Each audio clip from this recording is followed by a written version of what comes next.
Peace and bullet everybody, my name is Jacob Manjais and welcome back to Echo. And this time we're gonna do Jenna's route. So we've already done Leo, so I wanna see what happens when we go with Jenna. I look towards Leo, hunched forward, ears down, looking like an angry gargoyle perched on the ledge of a church. Yeah, because we've already played this route and we see where it goes. Hold on, Jenna. Turn back around to face her. Hmm? I look back over my shoulder at Leo, watching his ears flick towards us. I think Leo wants to be left. Yep, he definitely needs to be left alone. Jenna folds her arms and looks past me. You sure? But you can get him to calm down. With Jenna for a while, releasing. I would rather talk to someone more collected rather than a big angry wolf. Yeah, I'm sure. Well, alright. Should we head back then? Okay. I want to see what she's up. What's up with her? Because compared to Leo, as what was just said, she's actually like a lot more calm and reasonable. As I start disappearing into the sagebrush, I look back in time to catch a glimpse of Leo over his shoulder. I look back down at the ground, wondering if it would have been a good idea to at least tell him that I felt he needed time alone. I noticed Jenna looking around, her ears perked up wild like sails. What you looking for? TJ. If it was up to me, I'd be leaving TJ alone as well, but Jenna always worried about him. Well, at least I'm glad that I played TJ for the first route. I follow her through the brush in silence, unsure of what to say. So, why didn't you head back with Leo? Because he's a psychopath! I move along with her for a while, thinking it over. I don't know. When he's in a bad mood, he's really only good for a fight, you know? Hmm? I catch up to start walking a light song her. Okay. Yeah. Thought it would be a good idea to let him cool down for a bit. Sort of envy the way she's dressed right now. The short shorts and tank top jeans don't exactly breathe well. I finally start to see our picnic again. Carl's still sitting in a lawn chair, his head hanging over the back and smoke wafting all around. Oh, he's smoking a blunt. The thing is, I think I'll play Carl's route after and then Flynn's route the last after because I really want to save the best for last because I don't know what the hell is going on with Carl because of side tangent because for both routes we played, one thing that was constant is that we weren't able to find Carl at all for his birthday. And I don't know what happens. And Flynn seems to be like a wild card because he appears out of nowhere. So I would like to know what's up with Jenna. Jenna stops and puts her paws on her hips, looking around. Where do you think he went? There aren't many places he could have gone. Eyes seem to settle and follow her gaze to a clump of brush and trees next to a river. If TJ had anywhere to hide in the short amount of time that he did, that he would really be the only place he could have done it. That aware Jenna starts in that direction. I tag along awkwardly, kind of feeling I'm like invisible to her right now. As soon as we find him. I watch as Jenna immediately goes to his side and sits down. TJ's ears perk, but otherwise he doesn't look up. After a while, Jenna wraps an arm around TJ's shoulder. I see him bristle for a second, and Jenna says something to him that I don't quite catch. Finally, he leans in and hugs her, and I can hear him saying, "Aw, baby! I love the baby."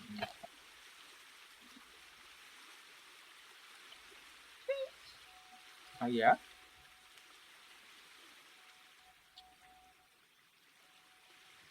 Yeah, I sit next to him. I was just telling PJ about the time we used to float the river on the old inner tube. You remember that trip? His voice is strained and a little crackly, but he seems everything under control now. I always thought it was ridiculous to use one of those things when you could just float on your back. Sorry, we're not all just living floaties.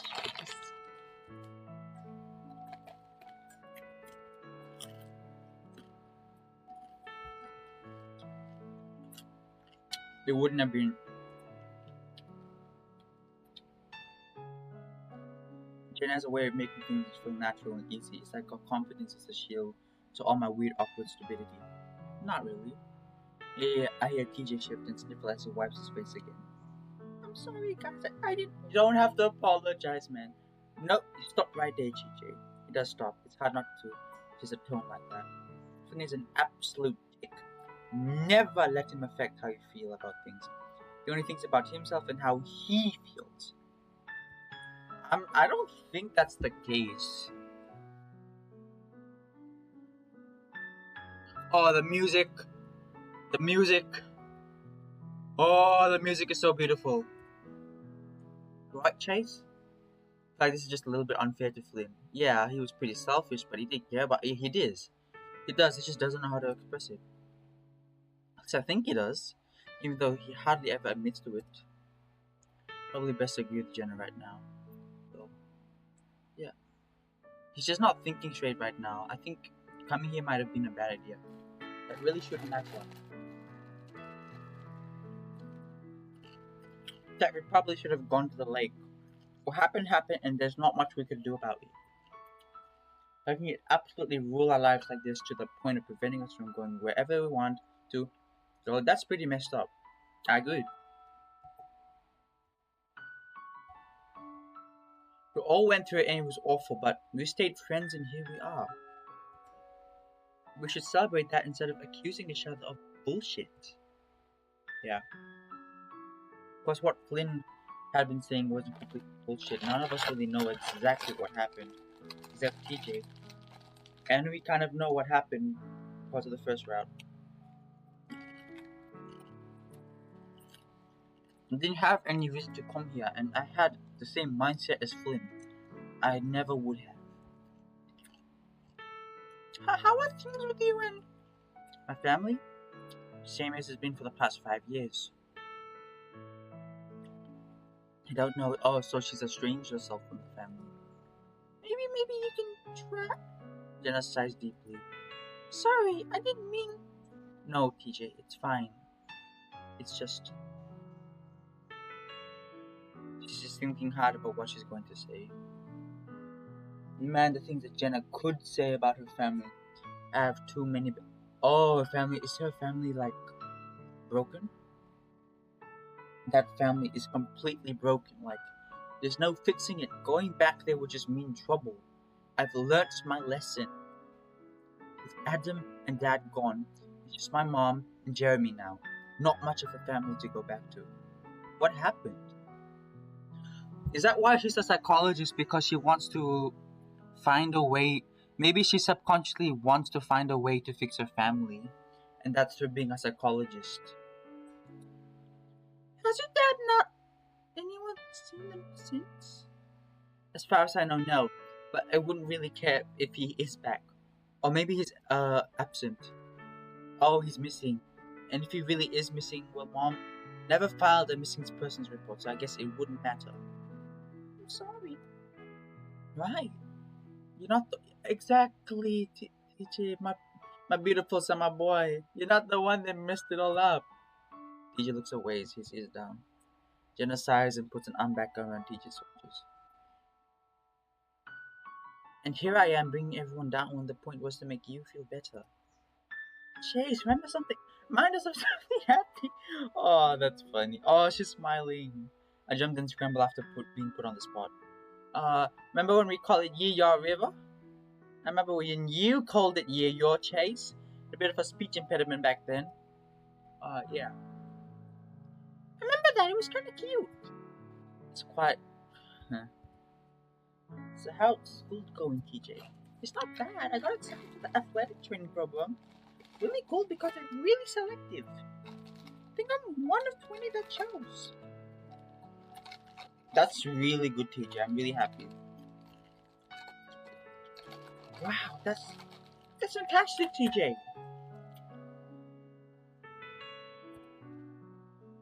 Thanks, Pai. But you got to Western. I did.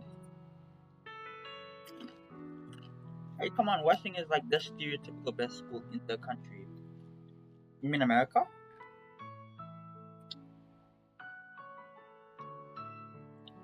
It's great, I know. Just a lot of stress. Sometimes I'll like to get a break. A little surprising to hear from Jenna. Really, she was so energized and had to get her done attitude about trust anything. That's why I assumed she got into Western in the first place. Maybe I should take a break then? It's kind of up to you, isn't it?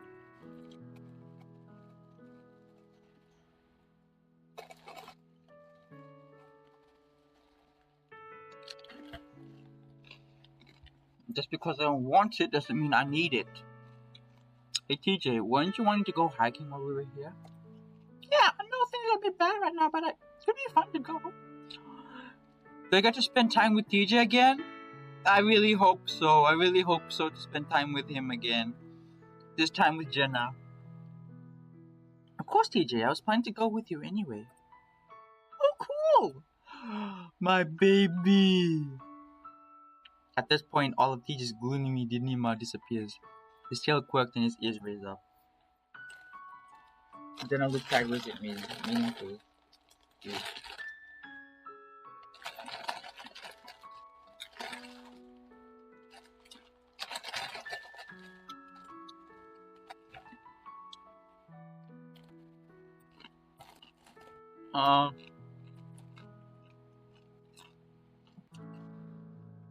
Yeah, I definitely didn't want to do that. I'm not even doing anything already. I'm sweating buckets and looking at the shining water longingly. I would have jumped in the water by now if TJ wasn't here. For some reason, that would seem inappropriate. That is inappropriate. What's pressing down your paw? Right then, I felt something press down hard on my paw, which splayed out behind me. Looking over, I see that Jenna has a paw on mine, leaning on it. Oh, yeah, definitely, I'm going. Yes! Jenna lifts a paw off mine and I gulp.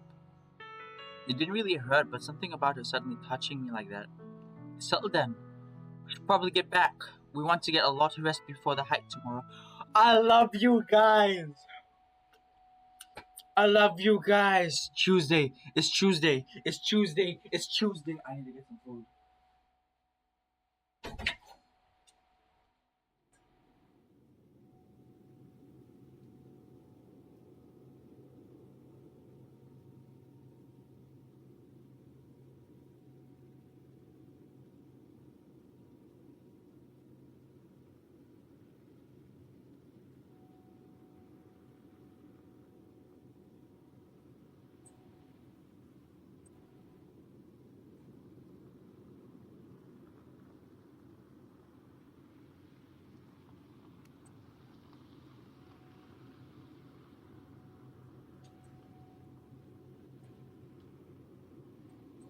Beck, how is my favorite fox at the moment?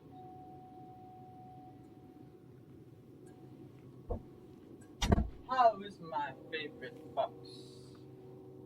Which is the only fox I know. Ah! So, where we headed, TJ? Jenna sounds like she's in a much better mood than yesterday. All are really. The canyon! Pickle Canyon, more specifically. You ever been? Looks at both of us with a grin. Nope. No, me neither. His ears fall a little. Well, you know the town is named after it, right? How have you not been there before? I shrug and Jenna laughs. Because you have to walk through 3 miles of snake-infested desert to get in there. Get? That makes me bristle because there definitely are snakes here. I'm giving her like an Australian accent for now until something about her changes. You really shouldn't worry about that. They're more afraid of you than you are afraid of them. And they do have a rattle, so just listen to. You are pretty smart.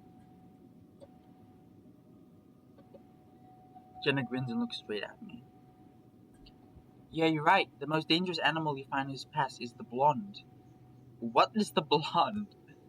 An involuntary shiver works itself up my spine.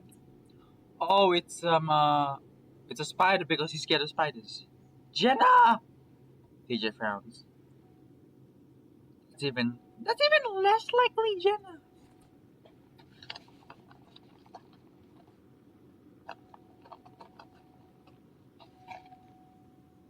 What is this? Great. Now that you said, I'm gonna be all uptight for the rest of the hike. You're welcome. Alright, let's get going. To make it to the top by noon. 3 hours in TJ is quite a bit. He's really fit for a guy that size.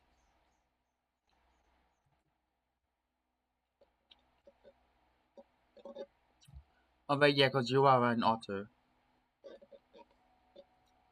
You should be done with that by now. She gestures at my water bottle, which is still half full. Oh, come on, I've had like three already. I take a sip and almost not water as Jenna tips up the bottom of the bottle. Yeah, I'm a teacher, I promise you. You're an otter. You need it. Stop! I cough a few times, running down my chin and chest. Even though it feels good, I wipe it away with a forearm. Jenna tackles before we start walking again. Actually, you don't really need more water than me as TJ, as you could tell you. The water thing is actually more for psychological need as opposed to... That's interesting. Actually pretty interesting to know if that's the actual thing with otters. Oh yeah?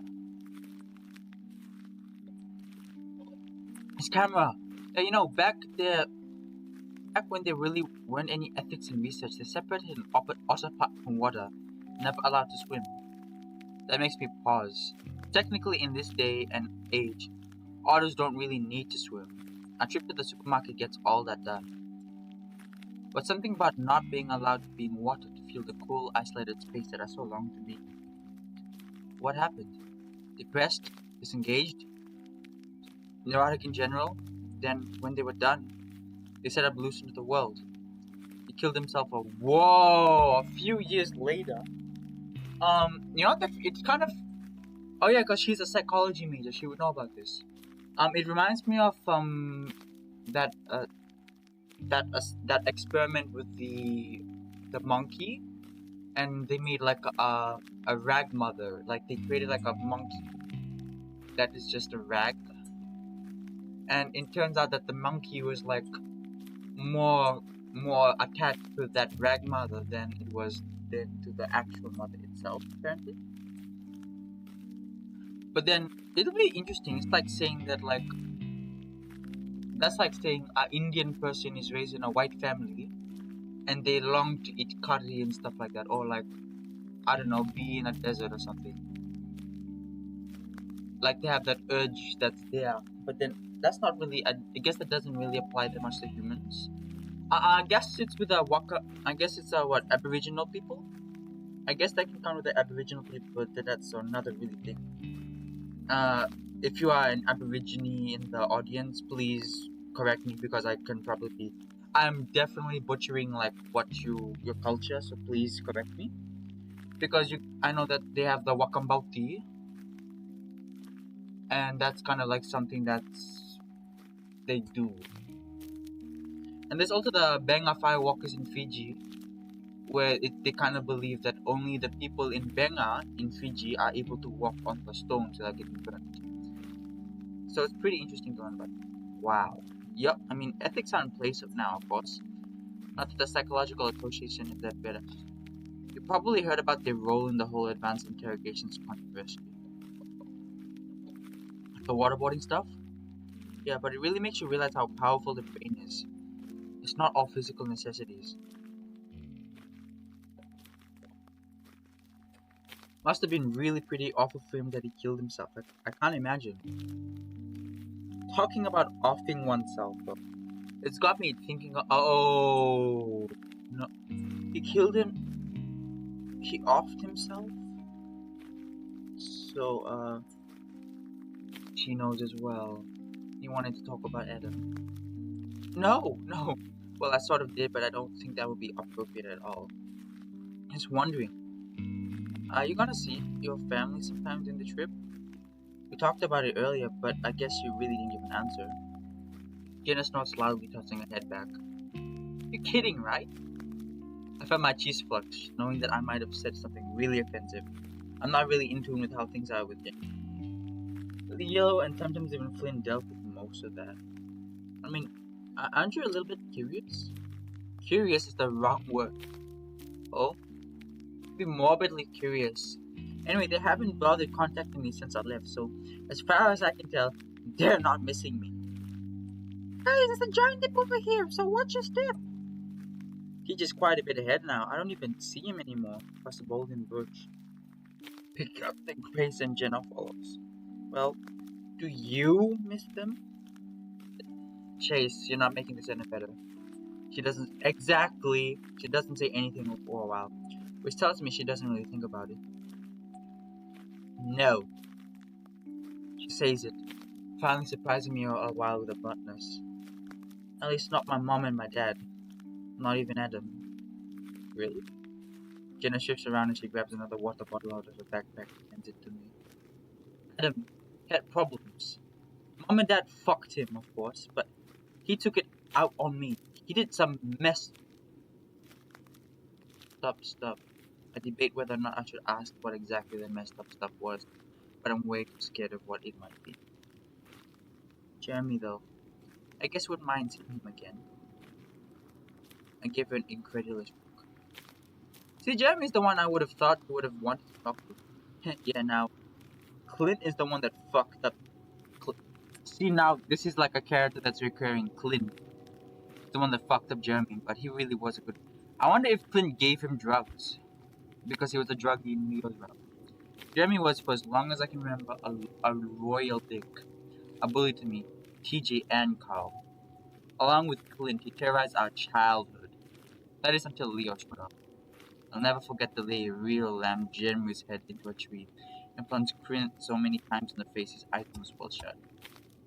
Of course, Leo never got into trouble because neither of his parents gave a shit. Oh, wow. And I 100% agree with this. Environment is really important to how you develop as a person. I completely agree with this. Because if you like separate twins, like one twin is in like a rich environment, like a stable environment, and one twin is in a poor environment or a less developed a less different environment, you're gonna end up as completely different people, even though they're technically the same. I think for a second, well, you turned out alright. Environment and temperament makes us who we are. Some people, some people can just take more. It's clear that her temperament was a lot stronger than mine, whatever that was. If I had parents like that, I don't know how I would survive. I took another gulp of water, and it's then that I realized how badly I need to be. Looking off to the side, I spotted a rather large boulder surrounded by sagebrush. Hey, you go ahead. I gotta take a piss. Jenna quirks a muzzle and folds her arms. Sure, you don't want me to wait for up. I'm kidding. Jen starts walking up the trail. Watch out for spiders. Haha. Sometimes Jenna's jokes were so dry that I had a hard time figuring out if she was really joking or not. I dodged my way around the sagebrush and tumbleweeds towards the boulder and sat to piss. Jenna really is an enigma. She's nice enough and smart, but she has the edge about her that always has me on guard for some reason. She's just tough. Fur prickles on the back of my neck. I'm not sure what it is, but something isn't right. I look left and right in the small chance that someone else is coming up the trail. It's a weird feeling in this broad daylight. Normally I don't get so uptight unless it's dark. Here it's the opposite with species I can see better at night. I'm interested in the whole like eugenics thing with the species. Well, not really eugenics, but like how equity works with the species, because they're all treated equally, and they all have like equal intelligence. And she also brings up like the idea of environment bringing completely different people. A shiver runs right down my spine and I tremble under its influence. As if of its own accord, my head whips around, immediately focusing on a clump of sagebrush 30 feet away. And there, right in the middle, someone's face is staring at me. I can only call it a face because there were two eyes and a mouth, but I've never seen anything like. Is this the socket man? It's flat, wide, and stretched out, sagging where the chin should be. I can't help myself. That is not the socket man.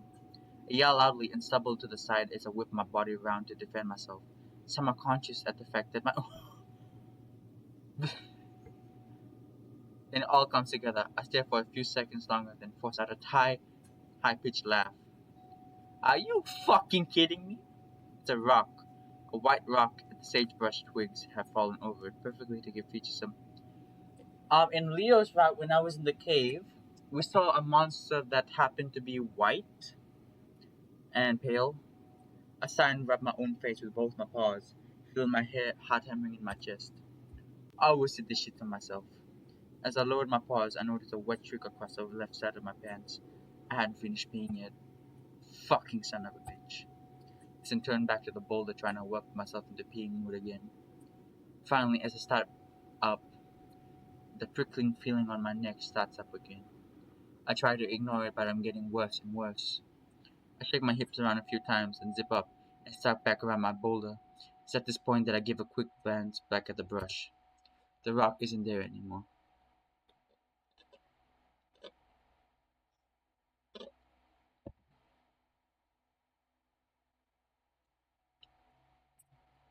I stare one paw at the boulder, feeling my fur start to bristle out all over my body. What? Maybe it's because I'm at a different angle now. The feeling of being watched is overpowering though, and it's coming from another side of the boulder, while I was just at. I look up the trail, but I don't see TJ or Jenna at all. I can't even hear them. I look back towards the boulder, wondering if I'm losing my mind. Gritting my teeth, I turn away and start back up the trail at a brisk walk, knowing that I'm acting just like a little kid. Despite that, I feel myself starting to panic a little, and soon enough I'm running up the trail and not looking back. We made it! Says it even though he's already sitting at the front bench. Probably got that too him sweating all over the and it's fine. Parenting because only now that I'm feeling it. Rupert! He just stands and holds his mouth out. On a protest because of how good Jenna's up. As TJ walks in. I love Jenna. She's like a big. This was a lot of fun, right?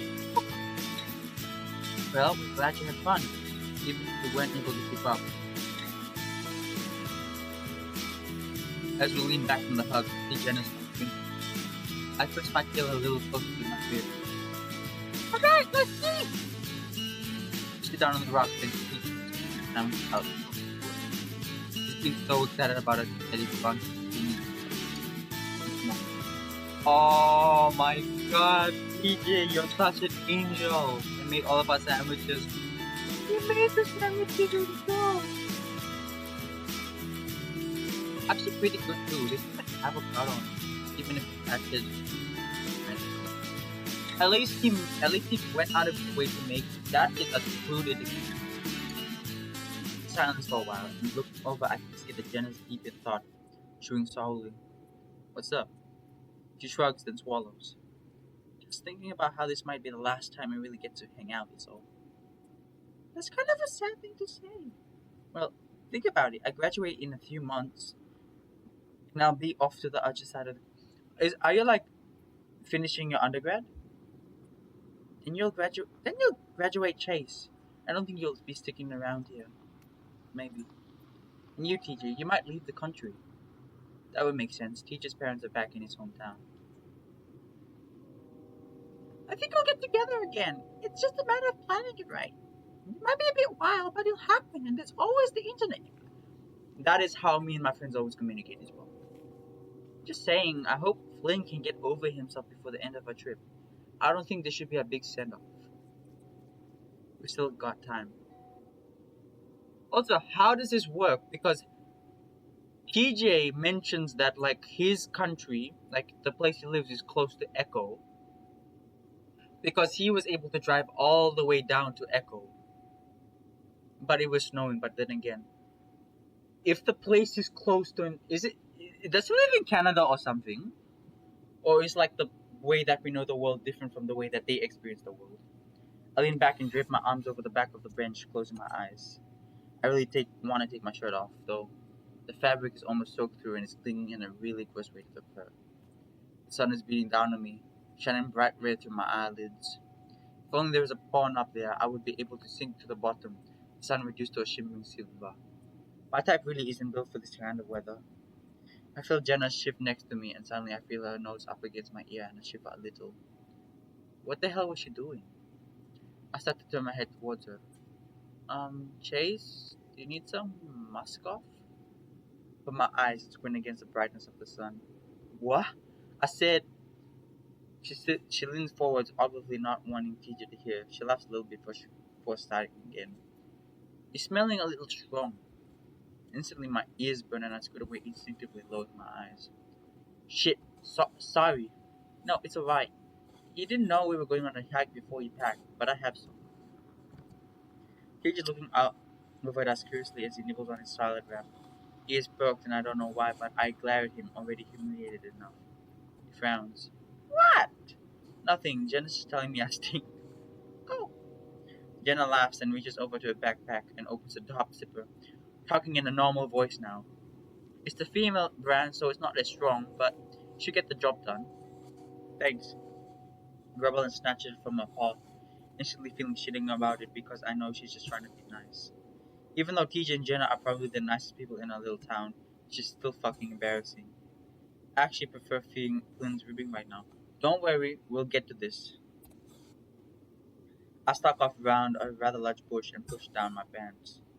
The car is pink and covered in flowers. Oh, great. I grab my tail and yank it up before giving my ass a good liberal dose of girl smell. Of course, I'd know I'd be doing anything so sweat inducing I would have bought my own boy smelling brand. But I'm stuck with this, smelling like a girl in front of Jenna. Guess it's better than nothing. It is better than nothing.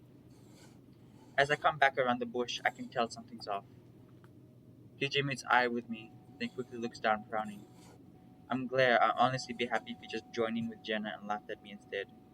He's buried in the phone right now, which is annoying since she just told us before the hike that phones weren't allowed.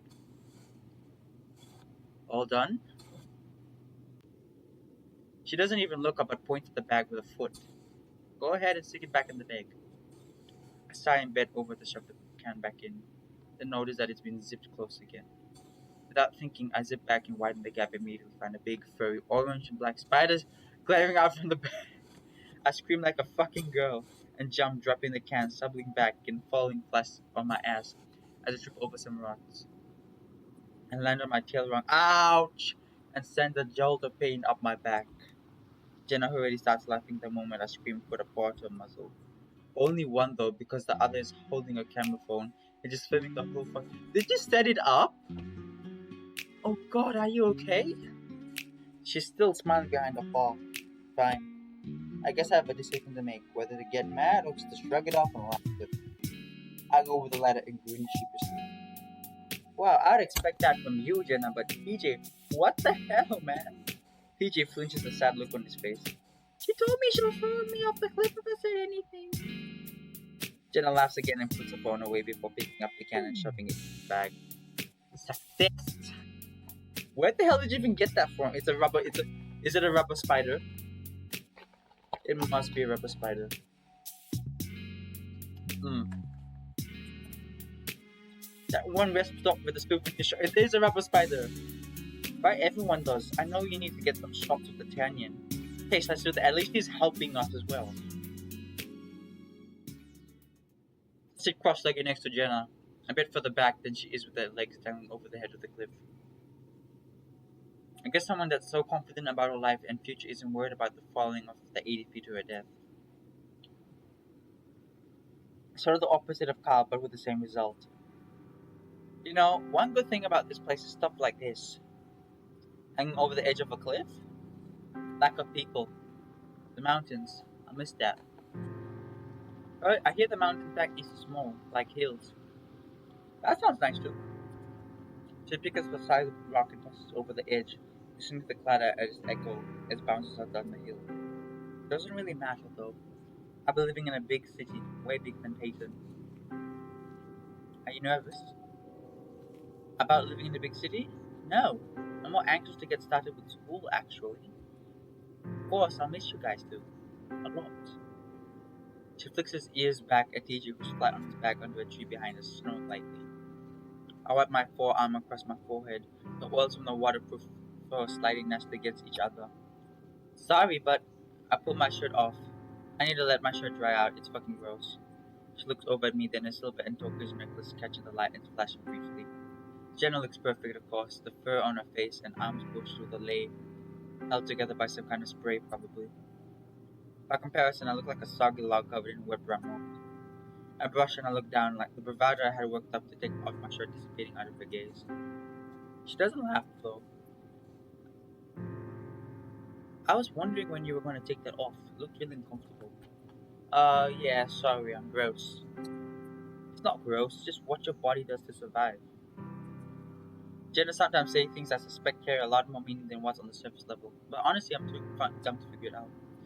I really hope my smell isn't overpowering the spray, but I'm in the middle of leaning into the side to see if I can catch a whiff of my butt musk and I jolt back up. Huh? What was kind of gross is that there was another smell. Oh?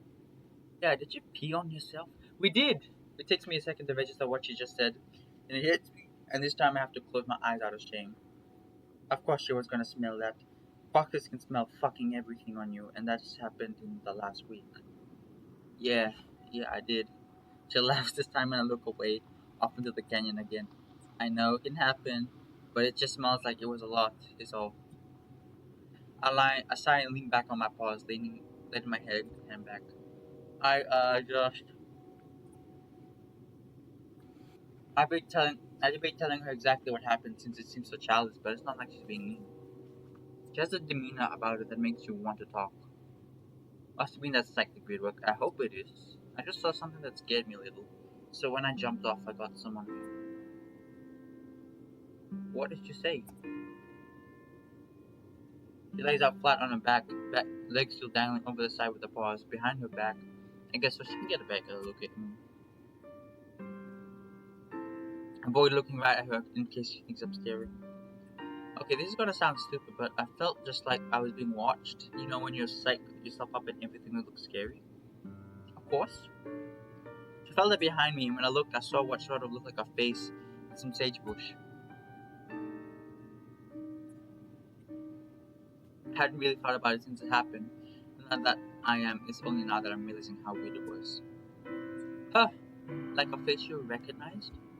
No, it was sort of flat, like it didn't have a muzzle and white. It is that I'm telling you that thing we saw in Leo's route in the cave. That is what it must have been. I look back at Jenna, but she's not looking at me. Instead, it's just looking past me. That is weird. Yeah, but it was a rock. We're wired to recognize faces, so we find them in a lot of things. That's pareidolia, right? Pareidolia is like the phenomenon where you recognize faces in objects because we are programmed to recognize that because as you know our ancestors needed that ability so they can distinguish between threats like animals and humans. I mean the twigs and stuff were falling on us in a way that made it look like it had eyes and stuff. But I realized what it was. But I jumped and got pee on myself, so that's what happened. What weird is that when I was leading, I couldn't see it anymore.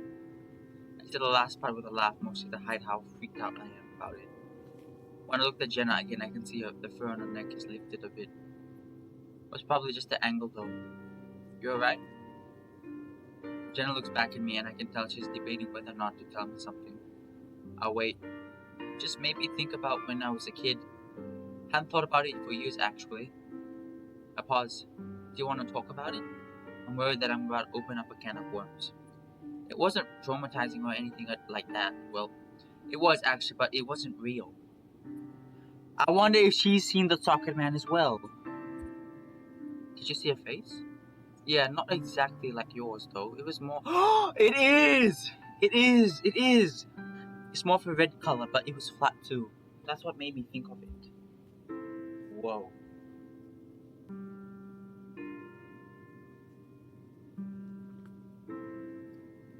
Yeah, it had a body too, but I can't really exactly remember what it was like.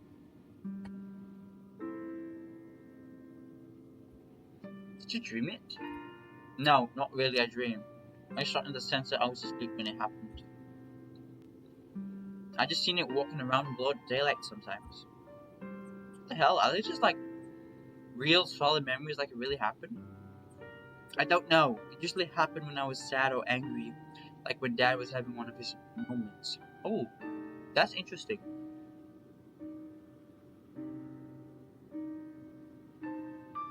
Because um, if it is the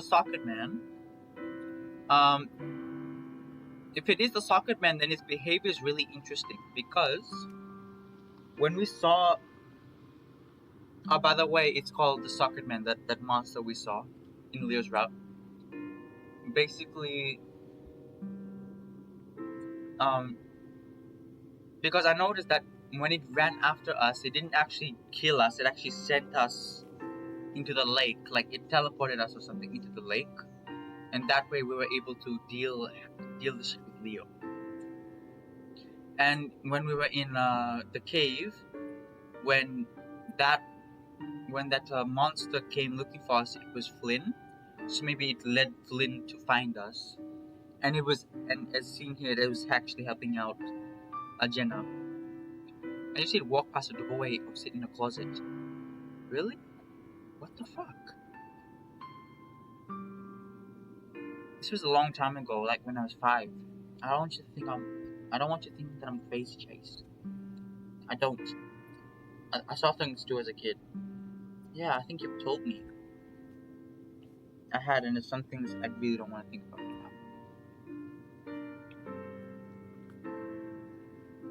I'm pretty sure it's just something my mind made up because I was under a lot of stress. The brain can make you make up whatever it wants, really. It's part of the reason I went into that field because I did. I want to help figure this out. I knew it. I knew it. You went into that field to help with your issues and to help with your family. Do you see it anymore? At all? She's quiet for a while, then shakes her head. No. The phone goes up and then I jump with a little yelp. Jenna laughs and I break the tension a bit, so I laugh with her. I know you said no phones, but you already used yours, so I think I get a freebie. Hey, I had to record your reaction for posterity. Looking at the message I see it's from Leo. Uh-oh. Where are you? Where are you? I stared at it for a second. It seemed a little short. Usually, Leo throws in a cheesy emoticons for everything. Well, he's not angry, of course. Jenna notices my expression. What's up? It's just Leo. Give out a quick response. I'm hacking with TJ and Jenna, and did we forget to tell you that? Almost instantly, I get a response. Yeah, you did. He definitely got something up his ass. Wolf boy getting pissy? Maybe. I can never tell with him. Jenna's phone goes off right then. Ah, speak of the devil. Since it seems like she's inviting me, I lean over to read her phone. What the hell? I feel myself getting a little angry. What the fuck's his problem? Jenna gives a little playful smirk as she shits up and puts her phone away without responding. I thank God that we did Lear's route before this.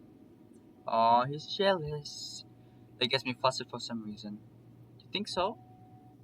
That and he probably wants us to all hang out together, which we should, but we need some time away before we give Flynn another chance. And we should have back. If we start now, we could grab dinner at the diner by 6. We get to meet Janice again. Jenna gets up and goes to wake up TG, but I'm sort of lost in thought. I feel bad for Leo. Was he mad at me for not talking to him by the lake yesterday? After being out in the desert for so long, I feel it's absolutely amazing to be sitting in the air-conditioned diner. Having already ordered our food, I lean back against the booth, my eyes feeling a bit heavy. So thanks again for going with me, guys. I wouldn't have had much fun if there wasn't anyone to share it with. Of course, TJ, I had a lot of fun too. Put in my affirmative as well, grinning. Sorry you guys had to put up with my slowness and smell. Stop apologizing for it. It's like your species is against your own kind. I'll be sure next time that we don't do such a long trail. There is a next time. I hope there is. There will be TJ. I really hope there is.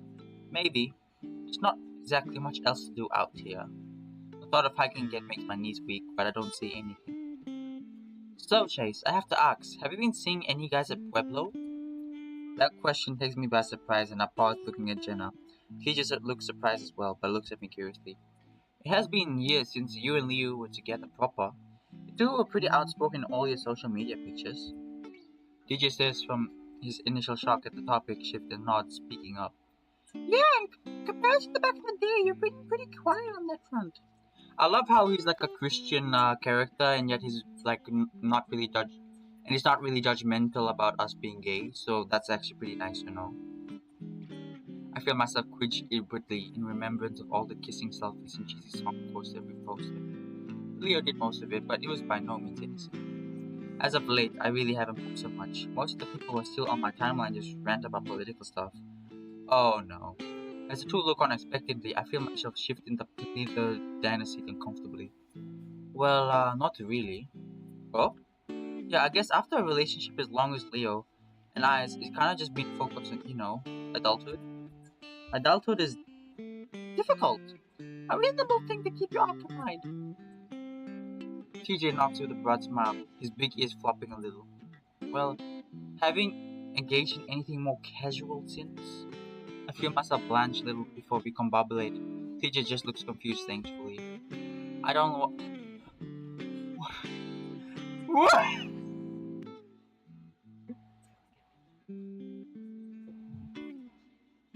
I downloaded one of those gay apps for meeting guys. All it really does is make you feel like crap, though. Did you download Grinder? You downloaded Grinder, my guy. Bro, Grinder is the worst place to start a relationship with. I looked sidelocked towards the links beside Jenna. He gave me a curious look. People on there can be pretty specious. I see a lot of no muscly days, no otters, and no mush types. Yeah, why is it racist?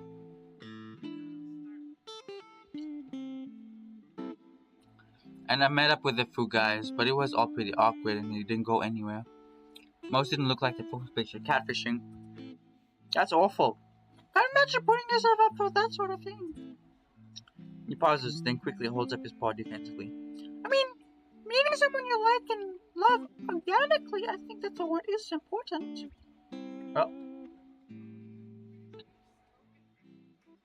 Well, Chase here doesn't have that luxury. According to a study I read, 1 out of every 25 people are gay. So what about bisexual people? Does it like fall into that figure, or they're like in a intersection in a Venn diagram? Then the chances of both parties having mutual attraction lowers, the compatibility chances even more so. Online components almost a necessity depending on one's region. Echo seeming to be the bizarre exception. I see TJ's face shifts to a guilty expression, the grey feline muttering a quiet "oh" before taking a long drink of water. I uninstalled it though when I visit my parents over Christmas. Haven't had much of a thought to install it back. I think you should reinstall it. It's actually a bit curious what sort of results you get in Echo. Mine goes back to 50-year-old me posting a Photoshop picture of myself on Payton list, male for male, and that horrible aftermath. Why would you do that as a minor? I don't know, Jenna. Probably won't get much anywhere. Most results will be from Payton 13 miles away. Plus, I'm pretty sure I already know the only result is going to be a certain sheltless gila. What's a gila? Honestly, I hate to sound like one of those podcasts, but something has to be in the water here. First Flynn, then Leo, then you. I watch all you grow up and you and you turn out to like a. It's making the damn frogs gay. The water, they're putting something in the water. They're making the damn frogs gay. Turn out to like guys. I don't know because I don't know. I still remember sitting here on the edge of my bed, stippling about your parents, finding out how much of a deviant you were. Completely unaware that I had the same sort of conversation with both Flynn and Leo about a year earlier. Oh God. I pressed my face into my palm. It is kind of weird, I guess. I wonder if there's an actual reason, or it's just like it is what it is.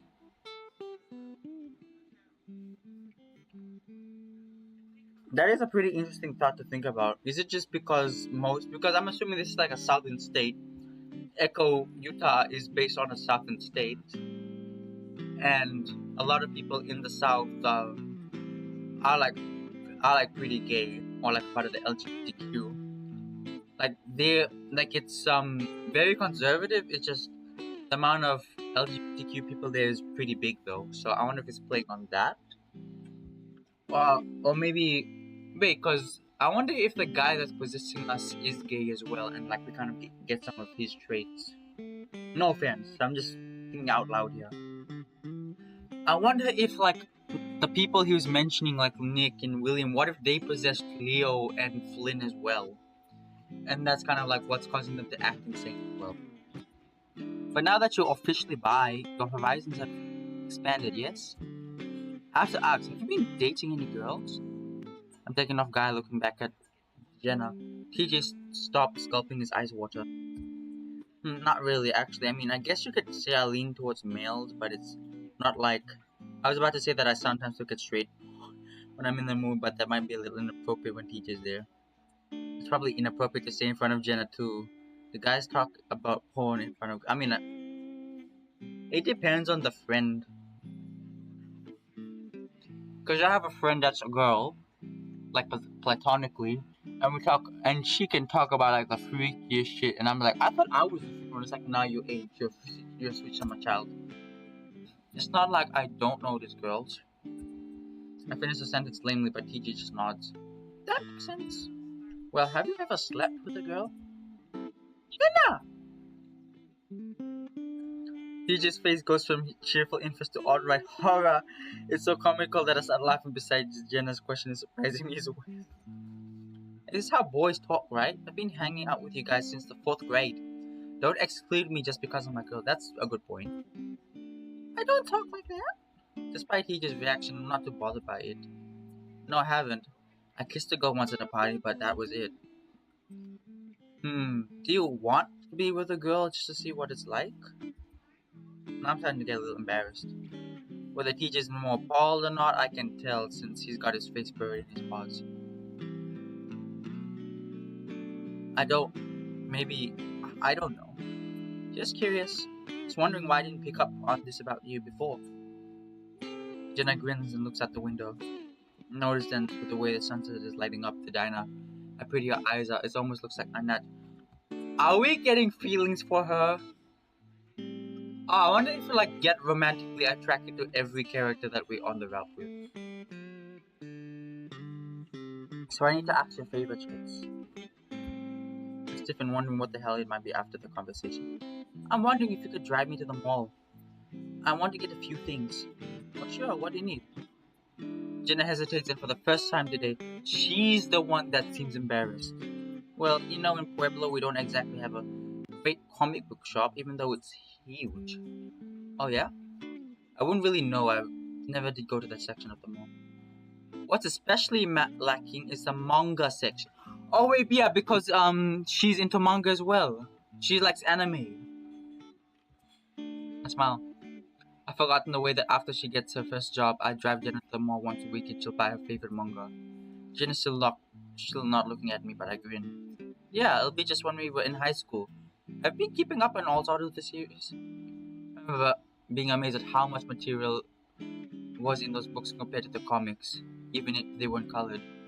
Jenna looks back at me and I can see that she's a little relieved. Did she think she was gonna make fun of her for that? No, don't make fun of her for that. Anime is cool.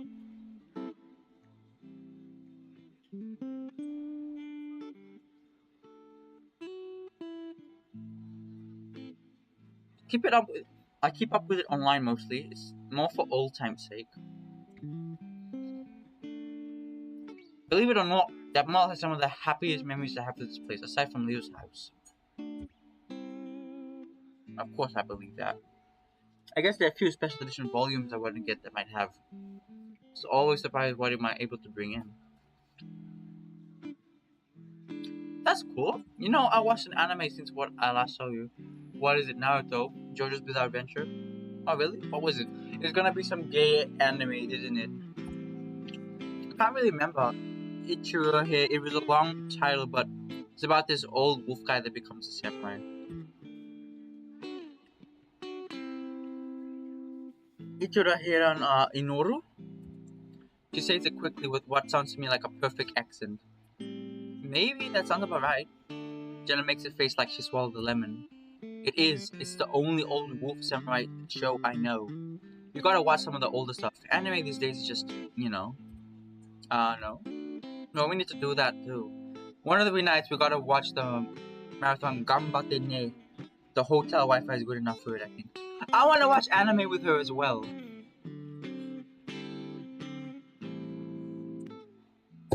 Man, if one of the characters knew about Bollywood stuff, I would be really happy. I would hug the shit out of them. It's going to the sort of Western style medieval atmosphere to it. Well, I never really watched anime, even if it was itchy, whatever it was. It wasn't bad. The idea of staying up late with Jenna watching old foreign cartoons sounds a lot fun. Wanna join me, TJ? Huh? What? You want to watch anime with us? Sure, why not? Hey, no phones.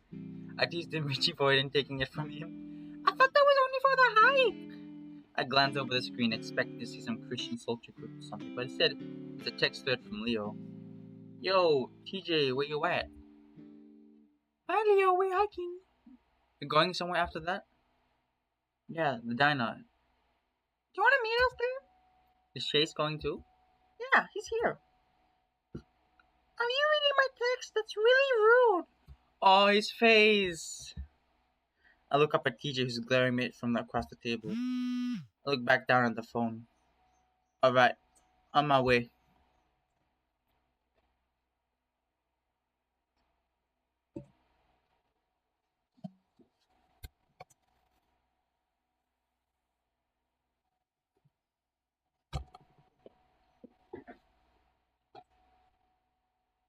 Leo's coming? Yep, he's been messaging me all day. He's obsessing over us. Red flag. Red flag. What? But that's when Leo's van pulls up in front of the diner and hear Jenna sigh loudly. Leo's bulky form bounces out of the truck, doing a little jog up to the diner. The belly to the door rings as Leo walks in, all smiles. Hey, Leo! TJ. Leo immediately squeezes into the booth next to me, almost. Yeah, he's obsessing. I know we've played Leo's route, but he's definitely not okay. I'm starting to see the red flags now. The red flags now are pretty big. And he is a big red flag. He's sandwiching me between him and the window. Jace, what's up? He wraps a big arm around my neck and yanks me roughly into a hug, forcing a little squeak out of my throat. See, this is how we should be. We came here to hang out, not break up into little groups and fights. That was Flynn's fault. Jenna says it quietly, eyeing Leo's arm and around my neck. Yeah, well, I'm going to get him to apologize. Things take a little bit of time, you know? Jenna doesn't say anything, instead choosing to look over the menu, even though we've already ordered. You have fun hiking? Leo turns his goofy tongue out, smile at me. I'm about to answer, but that's when his face changes and I see his nose twitching. You smell like a girl. His head snaps at Jenna and it's instantly obvious as to what she's thinking. Jenna, who's looking up now, just smiles sweetly, not trying to explain the situation at all. Oh, he thinks he's... Leo tenses up, arm tightening around my neck, almost choke. Oh no. I forgot my mask stuff, so Jenna lent me hers. Leo looked back at me and I can tell he's trying to decide whether or not to believe me. TJ for once chimes in with something usefully cheerfully aware. Yeah, it was pretty funny. Sorry, Chase. He looks at me apologetically, but honestly, I could kiss him right. Leo relaxes a little, but his ears are still pointed up. A sure sign is still tense. Alright. Well, next time you go, I'm coming too. Anyway, I'm planning Carl's birthday party too. He always plans the birthday. He's always planning the birthday because he always wants us to be together. What? That's like a month away. Yeah, well, there's not much else to do.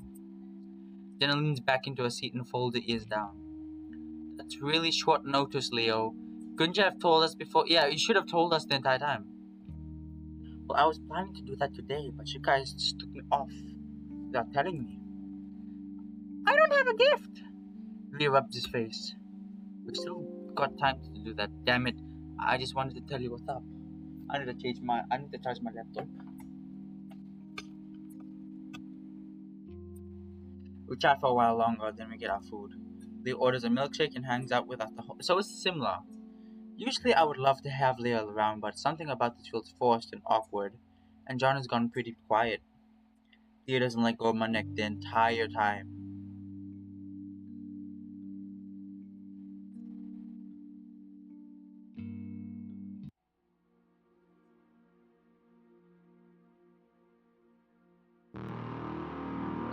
What the fuck is that? I'm gonna do like a reverse. That looks like us. No, no, no, no, no, no, no, no, no. What is that? What is that? Why do it looks like us? Hey. He clutches a cell phone. The screen shattered and the metallic innards exposed. No, Dexter. Let's talk. But I can't.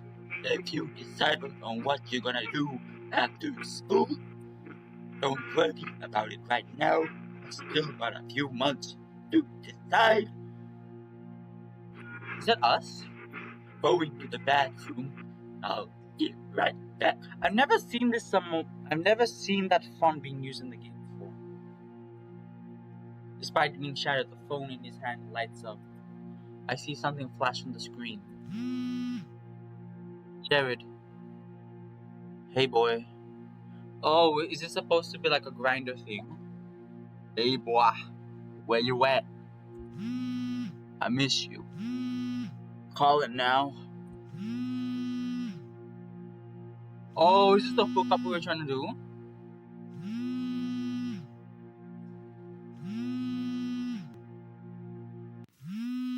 Ah, fuck. I found myself panting, sitting upside in the bed for a motel room. My phone is vibrating against the nightstand. Reaching over, I grab it and hit the answer button. I still too hated while asleep to read the caller ID. Hello? Hey. I catch the distinctive baritone rumble off the other end. Leo? That's me. You were just waking up? I thought you were going to film for your project before we hit the mall. Squinting at the screen of my phone, I see that it's 9:02 a.m. Additionally, I realize that Jenna is staring at me from her bed, the cover up to her chest and her laptop in her bed, in her lap. The sound of running water must mean that TJ's in the bathroom taking one of her legendary long showers. I'm on spring break. I'm not really imposing a strict schedule on myself.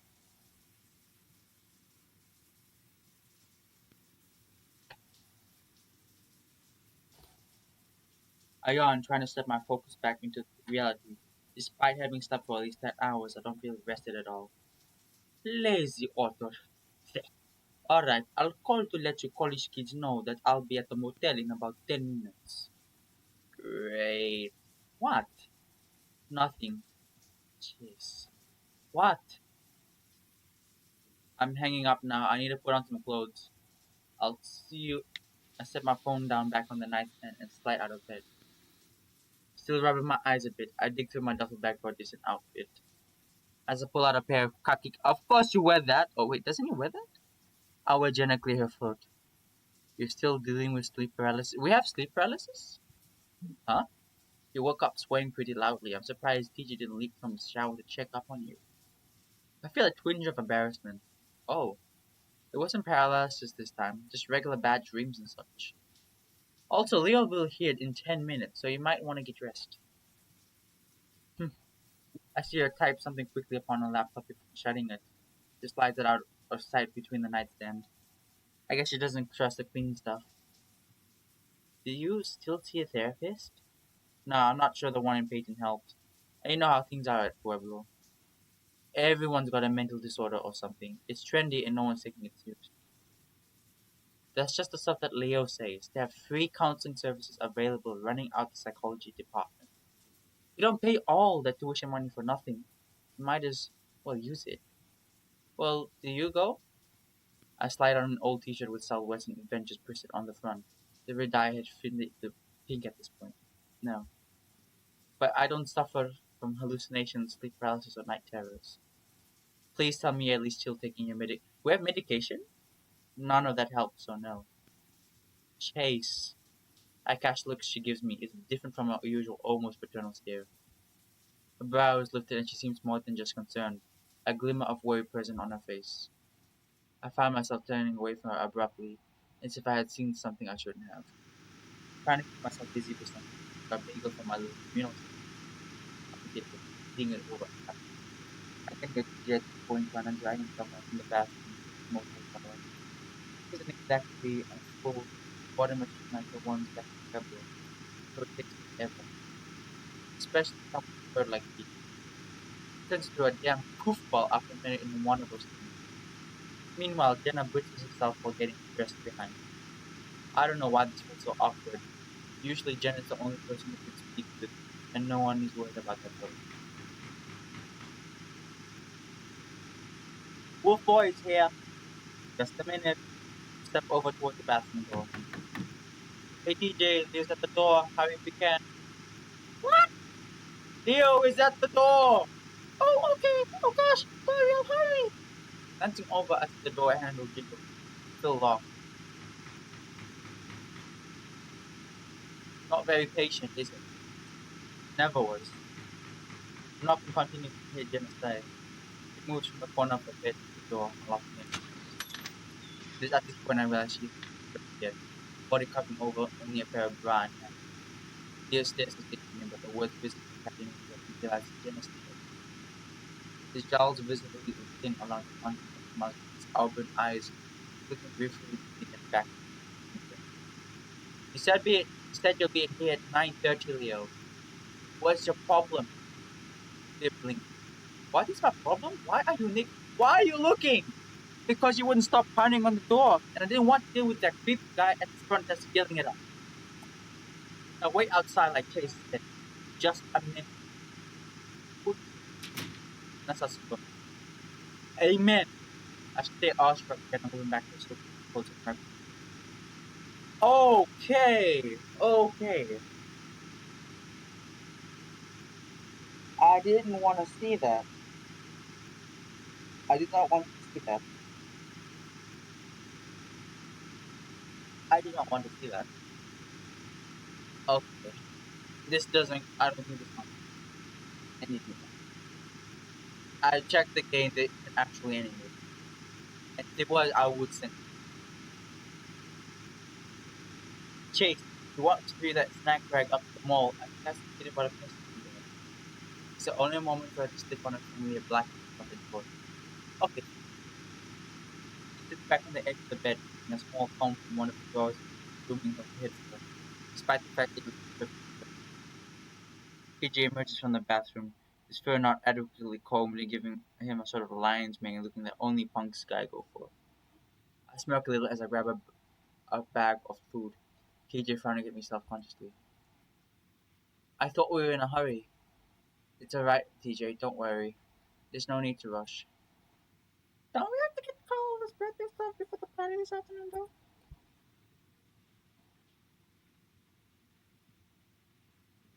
Yes, but this is Carl we're talking about. He doesn't wake up until mid-afternoon.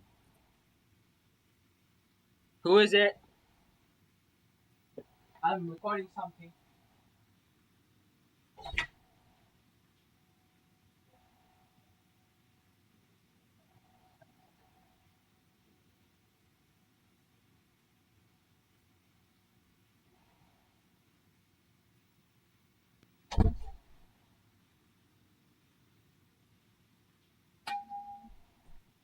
That was me, mom.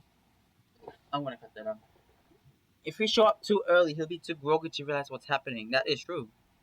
That's true. I'm not really sure how I feel about the whole early surprise party anyway.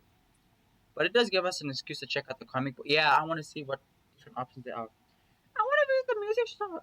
There's a new Cherry Boom album, and it's like a physical hobby. He pauses. TJ seeming to be in the midst of trying to push down its excess proof. If we have time, I mean. Jenna nods, picking up her phone and purse before heading to the door.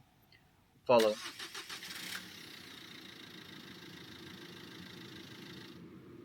All I'm saying is that it's real stupid that you all drive all the way back here just to hang out with each other alone. Even Carl and Flynn are sticking together by themselves, eh? You all can do that when you three are not on break. Leo stares ahead, poking his tongue against the inside of his cheek. Eyes squinted against the rising sun. His lectures answered while with sounding silence. Even TJ doesn't chime in. Clicks his tongue against the roof of his mouth. This is primarily due to Flynn's behavior, you know. There. You should put your pride aside. Really? Oh god. I see TJ slide down some in the back seat. Leo insisting I sit shotgun so I can really hide as well. I'm saying that even if you don't like Flynn as a whole, not right now, he wins. If we fucking get cut over his tantrums. I'm really bad at reading, so this is actually very helpful for me. discipline wins. If we continue to put up with his awfulness, he's older than all of us and still acts like a child. Is he like the oldest in the group? He needs to apologize to become aware that his actions have consequences. Ignoring the problem isn't like it isn't there helps no one. That mindset is why I had you to speak to Chase early on. Oh God. You sure are insistent on that, are you? Sound like you got an agenda or something. I see the wolf glance slide along his expression briefly softening. Why would I have an agenda to separate you? And Chase, he's 21, he can make the decision on his own. I just didn't want to have to deal with you two practicing around it the whole time. Wouldn't be the first time, girlie. Aw, TJ, Leo glances over at me again. I can tell the lack of response is slightly putting him on edge. Honestly, though, I had no idea what to say. You two have decided on your relationship status, right? It's been years and you're still wearing that bracelet. Come on, let's not have this talk while we're all trapped in a vehicle for the next 30 minutes. Don't worry, Arthur. I'm not gonna drive us over the guardrail or something. Is that foreshadowing? At this point, that might be preferable to continuing this conversation. Another silence follows. I can feel Jenna's expectant stare upon the back of my neck. Finally, Leo speaks. I'm gonna put on some music, yeah? Any preferences? We don't get any stations, but the Hillbilly Cavalcade one between Echo and Peyton. Well, I got a CD here. The curiosity pikes. I see Leo towards me, the nod to the glove box with a smirk tugging at the corner of his muzzle. I think I know exactly what CD. Is it like a thing we used to listen with him? I put the little clasp on the dashboard. Instead of a CD, a slew of balled up napkins falling to my left. I don't think much about it until I spy the mostly emptied bottle of water-based lube sitting in the glove box. Water-based lube? What are you using the water-based lube for? I hope it's not what I think it is. Oh, Leo looks over and his eyes go wide. Puta madre. I fuck. He makes a sound somewhere between a sigh and a nervous laughter. I forgot about that. Jenna cranes ahead to see what the fuss is about. She lets out a nervous grab. That's nothing you haven't had your hands on before, Chase. Ugh. Leo's ears seem downright flushed at this point, pinned to the side of his head. Context is key, as they say. What is the context? The context. What are you doing in your car that makes you need water-based lube with thousands of balled up tissue paper? Arebagwan, what are you doing? What are you doing? Don't worry, guys. It's a trash thing back there. I will. TJ, it is not what you think it is. TJ unbuckles and reaches forward. Oh no, TJ! TJ, no! It's not that type of balled up tissue paper. It is not that balled up tissue paper. At least 9 balled up tissues. We all look all the TJ, put those down!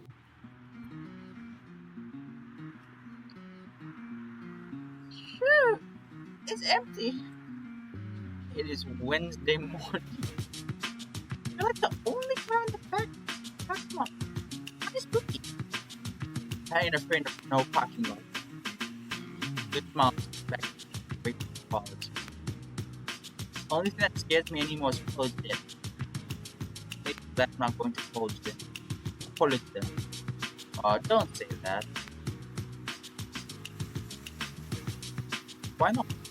I mean, what if you want to make a career change? I'll join the... No way you're joining the army.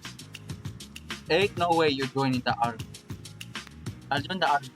Like what? What? Infantry, Navy, Marines, what are you doing? That way, if I do want to go back to school, it'll be really cheap to hold jet.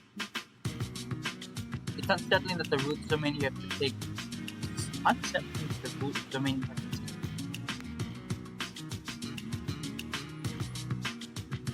Isn't like I got a new travel association.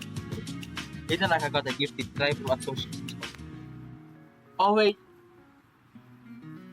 Is Jenna like a native? Is she like a native? Like a Native American or like Aboriginal or like a is it? Oh, I remember this. It's like when I was doing my college FNU, there was a thing. There's an option to get an Itoke. There was an option to get an Itoke scholarship. So it's really interesting to see that translated as well. I decided to put out this place is actually first of all, it's clearly looking back at us. Moment of truth. Chugs one talking about vest. Say push. It's push. The wolf nudges the door open with one arm. Yeah? I know I was just taking good. Huh? Remember this place feeling so much that the kid. Nowadays it looks kinda claustrophobic. My butt the web looks watching the This looks like the back. Oh gee, how do you bring it out? Everything's shattered. Interesting shopping is now. Oh yeah, I figured. It's kinda sad, that's all.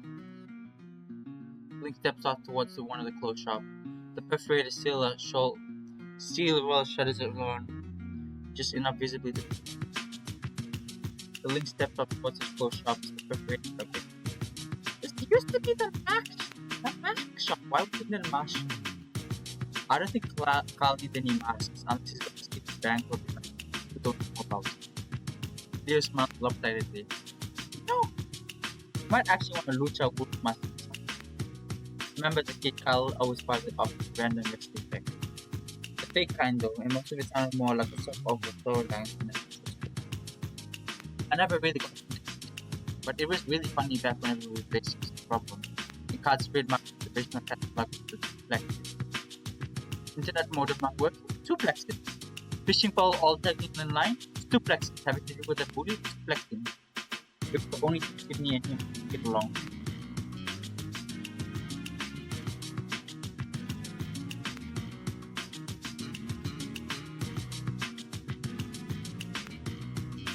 You don't really make those sort of things for dumb people.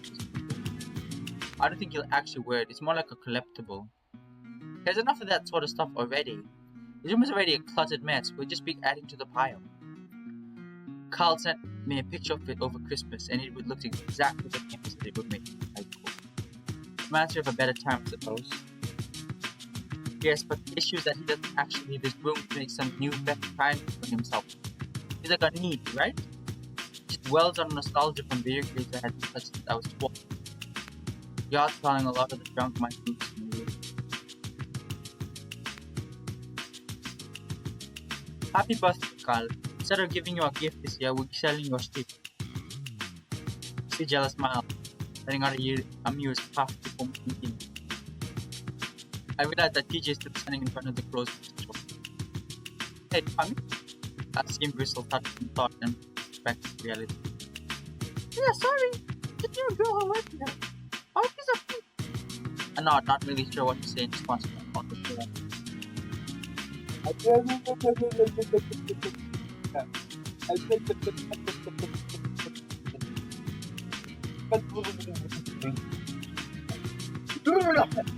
Yeah, I'm getting a bit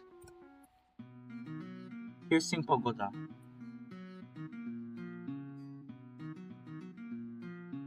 We pass even more shuttered shops.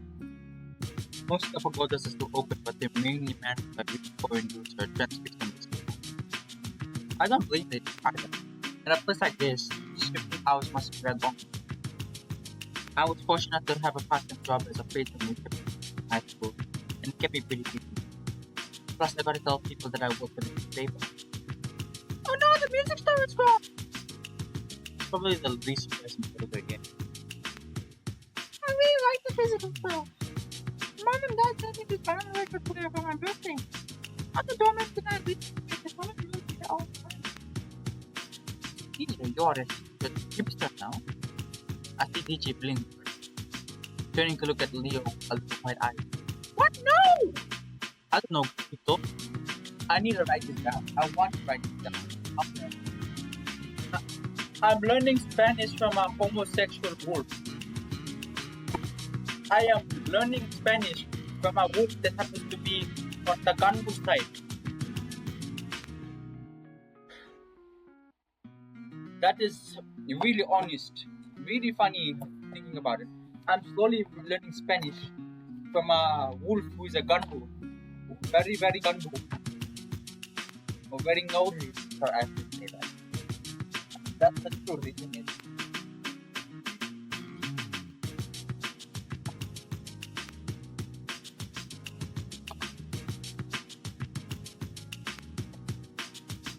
I don't know, guys. So,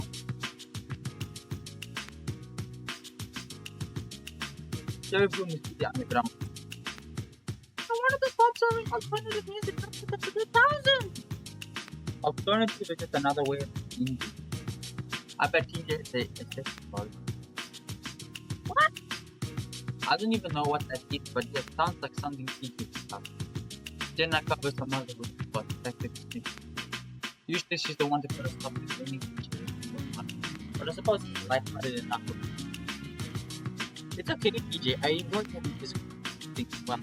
Especially now that I'm looking a lot for web. Well, I'm the same as well because it's a lot more easier to buy for online. I don't have to worry about anyone going to my room and pawning my stuff. She says it so nonchalantly, but I remember how horrible and common that problem was for her. Leo and Flynn helped to install a lock on the wall, but then her parents took the door. Oh, that is awful. I'm not looking forward to having to pack all that the book first though. Stop buying happy pack up on the time. I said it with a bit of finality than intended to make it bad.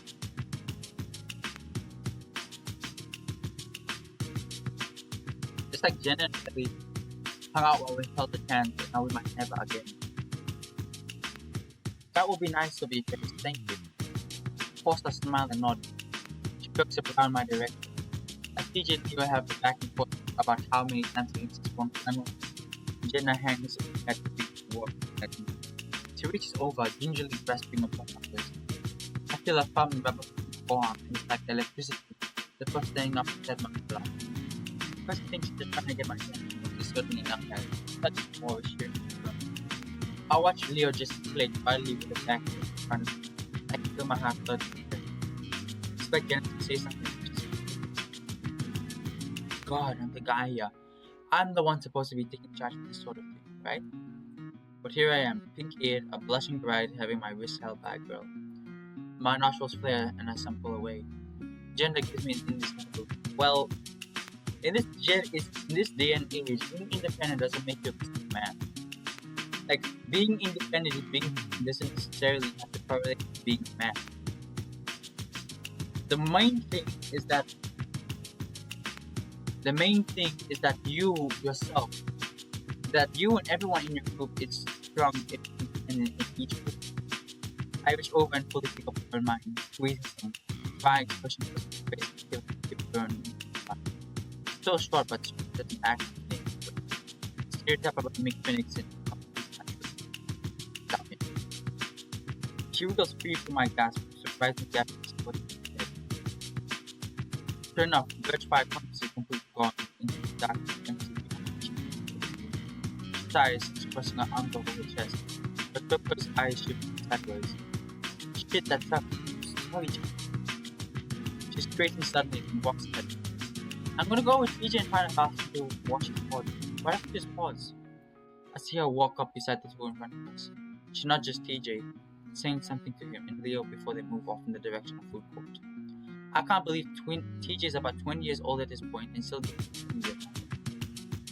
Leo is letting his left standing there, a pause in his face devoted expression. Look back, pointing on his smile. I shrugged.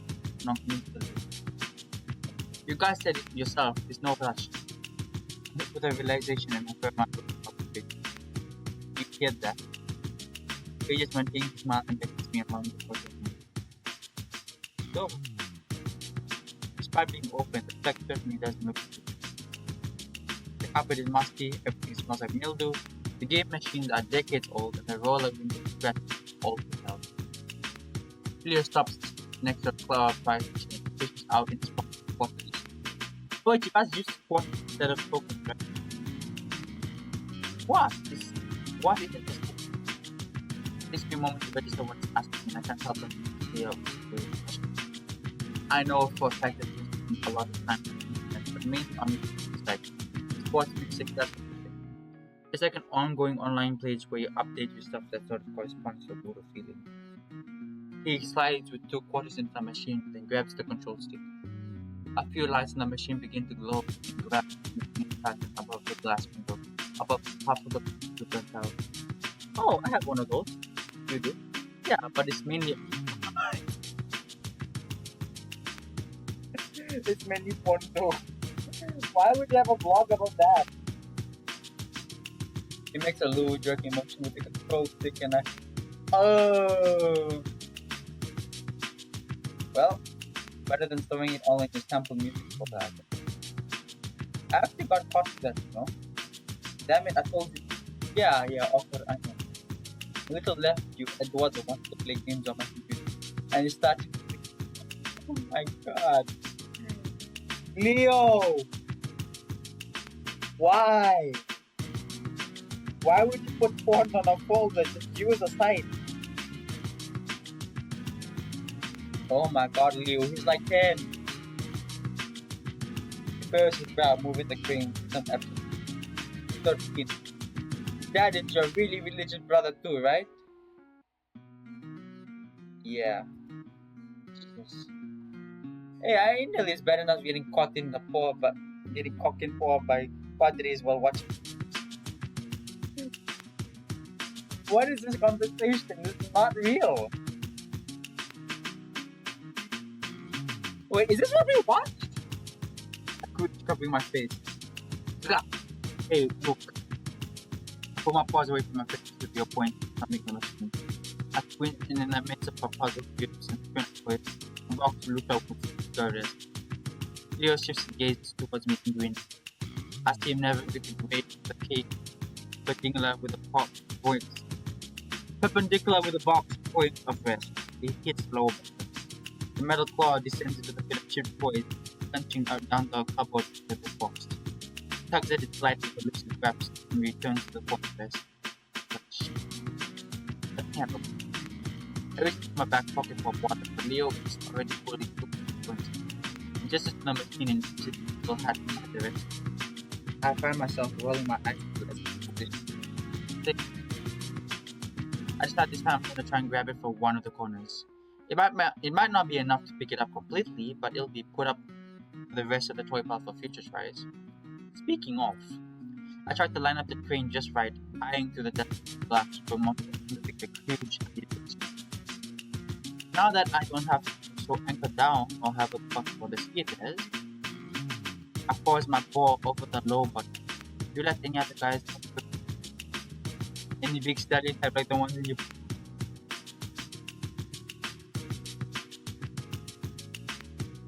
What is happening? Right, you no. You haven't had sex in 3 years. You must have been really bitter. Enough. Italy. I excel, trying to keep my nerve. I go ahead and press the button. The crane lowering the claw door once again. You don't have to lie to me, yeah? I just want to prove. The claw pushes my box down further.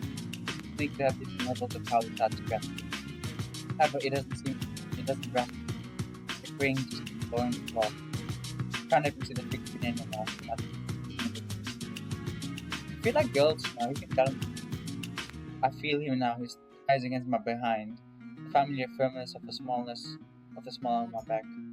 I stare at the machine, the claws still haven't calmed yet. Leo, his claws take my Can you fuck off? What? Wow. I this, okay, this is a bit weird, the little jump cut. His paws are off me now, the wolf turns to face the others. How long have you two been here? Long enough. I was just trying to. I thought you were better than this sort of behavior. This was a private conversation, eh? That, Chase, clearly didn't want to be a part of. Well, I didn't know that until I just. No.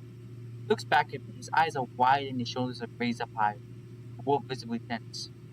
I'm still reeling from what just happened from Leo's behavior, from my own words. I say nothing. He sucks in his jowls trying to put me on a smile. Well, he found a present for Carl in this crane machine here. A lucha guy, yeah? TJ looks to be inside the machine.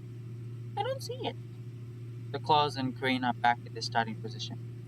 Yeah, well, Julia here beside me must have buried it somewhere. Buried it? You know what I mean, TJ? Shrugs, visibly not believing it. Jenna gives Leo a look I'd quite catch before stepping up from the machine. She squints, looking over the pile of toys. No, no, I see it. The green and purple cardboard thing in the middle, behind the Mothman plushie. She reaches into her purse, sifting through a moment before finding the quarters. We all just sort of stand there, staring at her with the light flash around the window, illuminating her features with a golden glow. She fills with it a lot longer than I did. 30 seconds passing before she actually hits the lower button. The claw descends, pushing through the muffled block and plastic. The sound of metal scraping the box is audible, even if it's difficult to see what is happening. Out of the corner of my eye, I see that Leo's facade of a smile has completely dissipated. He looks at me though, his gaze is unfocused, as if he's trying to numb himself, but it isn't working. The core fun lifts, the metal prongs clutching the central mass of the figure container, carrying it to the dropping pod. With a satisfying clunk, the box falls in and the crane returns to its default position. Leo's palm stiffens. He stares at the machine, Jenna, and then me. Crosses his arms and I can see his face start to shake, his eyes clench shut. I'll be in the fucking thing. What? What just happened? Did, did it? Hi. Thanks, Mom.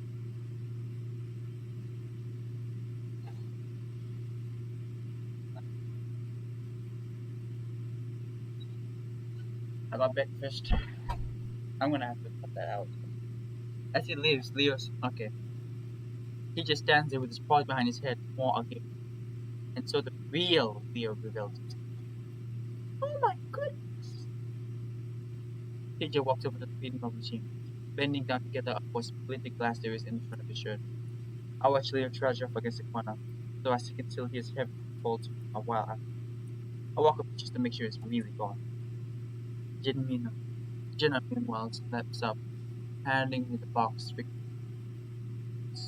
So, is there a crappy boardwalk game that you can't beat? Despite what just happened, I see a flick up and smile like the corner of her lips. Well, all you have to do is hook the floor where the cardboard meets the plastic. The gauge shifts on the glass and protect the trap with the brain machine. That way it gets lashed into the grooves of the box and doesn't drop. Had a lot of practice with my summer job, but he did most of the work by putting it in position. Job! She moves past me, patting the back some before kneeling down beside Fiji and helping him up. I turn to face her again. Should be the one to give it to Carl, after all. The one who won it for him. No, then I'll be a hypocrite after what I said earlier about his clutter problem. I like this from you, though. Yeah, yes. We should probably hurry before someone besides us decides to visit the mall. I'll be around checking to make sure what's on.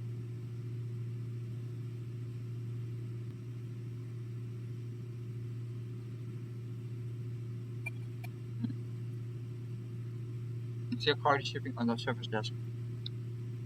Trevor is managing the place to take my back soon. And before Leo decides to drive off without us. You wouldn't do that! PJ gathers a glass from his shirt and places it in a small pile on the bench nearby. Jenna does the same. Yes. Well, I'd rather not tempt the odds of a potential 30 mile outside city limits cab fare. Should you just leave me some money for the thing about the machine repair? No, TJ, it's alright. None of us should help to deal with Leo's mess more than we already have.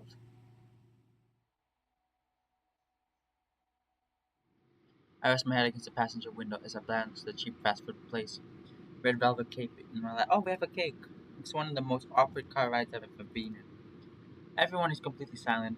TJ's previous attempts to lighten the mood have been received with idols and grunts and odds. My stomach hurts and I have this nauseous feeling that keeps bubbling up when I think about what happened. Leah and I had squabbled in a bus. Squabble up. Dun. Music.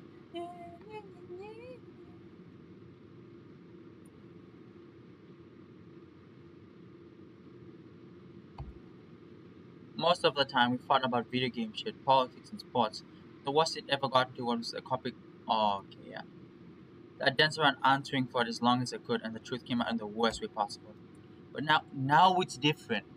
I've never felt such contempt for him before like I did when he pressed against me, interrogating me like I belonged to him. He probably thought I just bent over against the crane machine for old time's sake. Watching him in front of the corner of my eye now, I see him trying to keep his ears up, but then he keeps pinning me back down. I'm stuck in this shitty feeling of being pissed at Leo and ashamed of myself.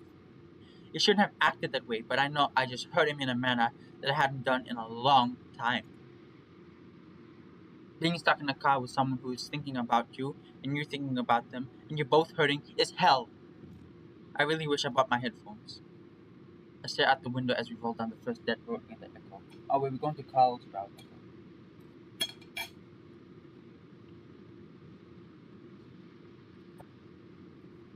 Every street, every corner, every trailer, and every tree has a memory attached to it.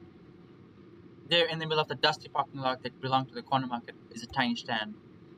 That used to be where I get ice cream after begging for a dollar from my parents. It's crumbled and boarded up now. The pale peeling off it. Oh, this is we saw this as well. And there in front of it, Duke's house, it's a big flat rock that Jenna was standing on when she told me she was going to run away from home. I wonder if that's gonna be played up in this route, like the rock, because we saw a rock. Because we're pissing on a rock, and then we saw that monster, and then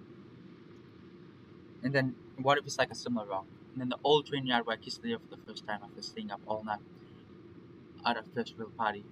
Yeah, because the old train yard is actually something that was hinted at in the beginning of Leo's route, and then it kind of became a thing that was factored in.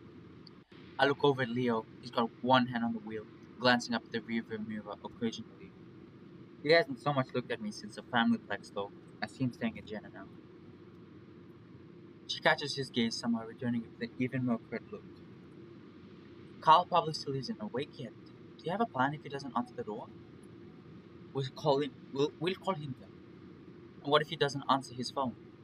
Will he shout at the window too? Leo's muzzle pulls into a snarl. I hear him mutter something I can't quite discern. He shifts focus back on the road, his knuckles tight on the steering wheel. TJ gives another go at trying to fill the silence. Well, I don't think this will go too badly. Just we're hanging out again. Nothing wrong with that. I agree, TJ. So I do think this is perhaps a bit poorly planned. It should be an alright time. I haven't been to college in so long. That's when I see a canine figure staring further up on the side of the road. Oh, that's Janice. That's Janice. So I think we can skip. I think that's Janice. Yeah, this is roll down your window, Chase. So we kind of know um so like we saw in TJ's and Leo's route that she does this where Janice is kind of passed out half naked, so we can skip this. So I think this is interesting as well.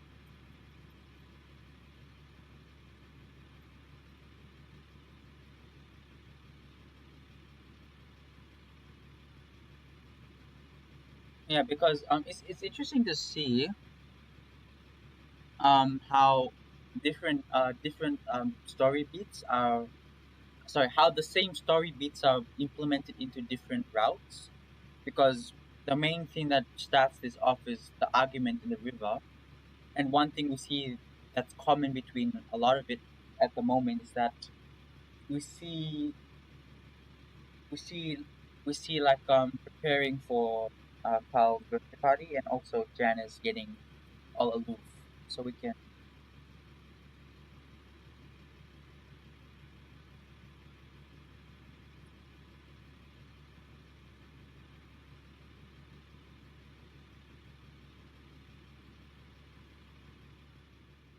And he's not here because we know that she's belligerent.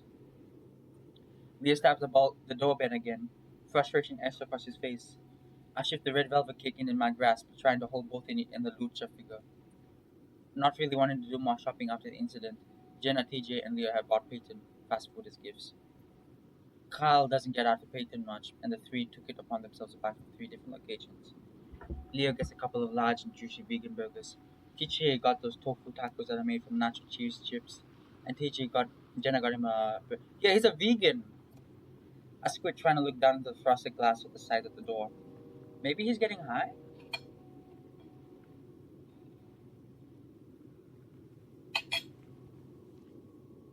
He should be still able to hear. Why wouldn't he want to hear? Not answering this one either. I could be studying. I could be studying. Chase could be finishing his project, and you and Flynn could be at work right now. Said we're doing this.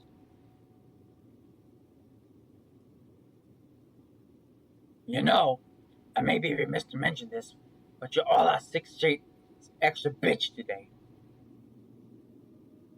Oh, he's gonna protect us.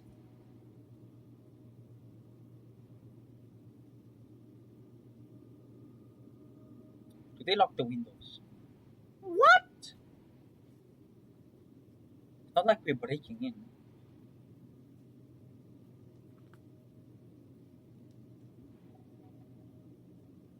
I think he's just asleep and it shouldn't be too hard to get there and wake him up.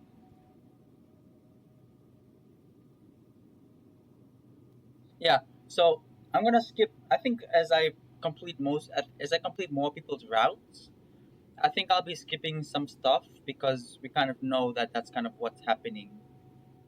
Like if it's like something that we know is gonna happen, then I'm gonna skip it. I could probably fit. Yeah,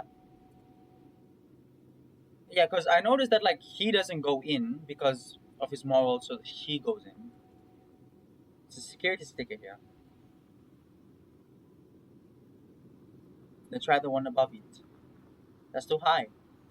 I think this is going a little too far. I'll push you up. You're strong enough for that?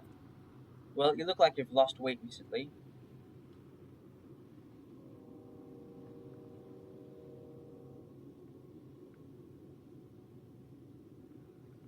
You know, some girls might take this as an insult. Are you one of said girls? No, I get the meaning of your words, and that's when it's flattering, regardless. What the fuck is happening? I don't know.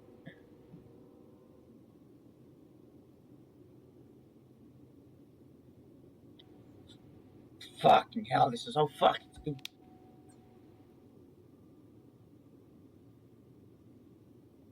Yeah, Peachy. Her tail clicks again and then take a mouthful of fur. Sorry! Like with some sort of cheerleading duo, I shove Jen as high as I can. Both paws. She grabs the ledge and I feel the weight burn as she dangles at the side of the house. Careful, don't fall! Her bush is the last thing we hear. See until she pokes her head back through. Kitchen! I found the sink! Okay, unlock the door now. Leo, why didn't you help? You're the fucking muscle here. If you don't shut your fucking mouth, Flynn, I'll use my muscles and kick you right in your vag. Sound good? Jesus, calm you.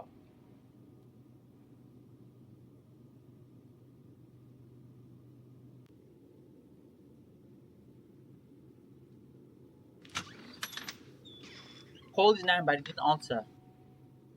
Well, he's gotta be here. It's not like he can go anywhere or would want to. Carl's house is massive. Okay, it is a mansion.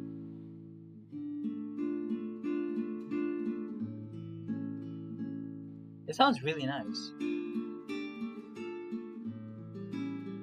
Yo, Carl! Strange being back, isn't it? Like in general, or just shrugs. Carl! I hear the others scampering around the house. Leo moving around in the background. DJ meanwhile checks the garage. Pulled out a cell phone, tapping it a few times. It's very faint, but I can hear distant vibrating sounds from in the house. Jenna turns and I follow, stepping past the spacious living room. I didn't know it was possible to protect culture and it's got an even bigger TV since I was last year. Yeah, I've never seen this now. Is that supposed to be the thing? There's so much dirty laundry and trash scattered around. I can hardly see the carpet. God, It smells like Leo's glove boxing. I wonder I wonder why. Then he gives me a slight scrunched nose pause, then nods accepting. He puts out a phone, calls Carl's number again. This time the vibration is much closer, a rattling sound muffled from the device vibrating its surface. So it looks kind of muffled. It sounds like it's coming from one of his drawers. Ordinarily, I'll be vehemently against rifling through one's personal stuff. This is a special circumstance. I'm not going to stop you. Jenna starts pulling open drawers in the dresser while I check out the Reed's desk. I feel guilty looking in, but there's sort of a thrill to be had snooping around the place. I start stumbling past old comics that I'd been given Carl myself back when we were kids. The comics dog eat to all hell.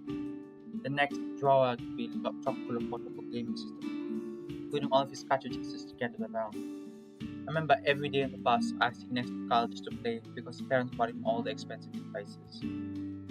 I've always guilted him by saying he could play on home whatever he wanted, so he usually just let me play the whole ride from Echo to Bay. Find it yet? I blink then shake my head, checking the next drawer. No, but well, that's a flashlight. What? Victor, what the hell is this? What? I did not need to know that. I did not need to know that. What? I shut the drawer, trying not to think about it too much. Nothing. Well, I found it. He grabbed it from somewhere wedged between Carl's bed and window. Does it have a lock on it? No, it doesn't. Carl's parents has always been really good about respecting privacy, yeah? How fortunate for... Yeah, I feel bad for her now. Jenna swipes messages tab through some reason. Now she's screen hard for a second. Her brow raised at something and she pauses. What is it? She quickly shakes her head. Nothing relevant. She returns to typing about it and hear the others call it Carl. So I guess they haven't found him yet. Again, she's dropped to pause. Are you gonna tell me what's up this time? She stares. So apparently Carl took a picture last night. There's a disconcerting look in her eyes which tells me this is different than just any other picture of Carl's ass. Okay. She holds up the phone for me to see. I am so glad that is what I saw. That looks exactly like the monster we saw in the cave.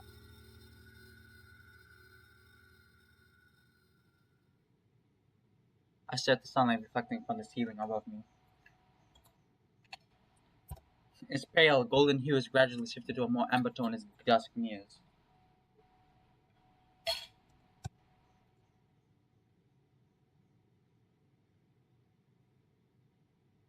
Aha! You showed up at around what? 2 o'clock-ish? Yeah.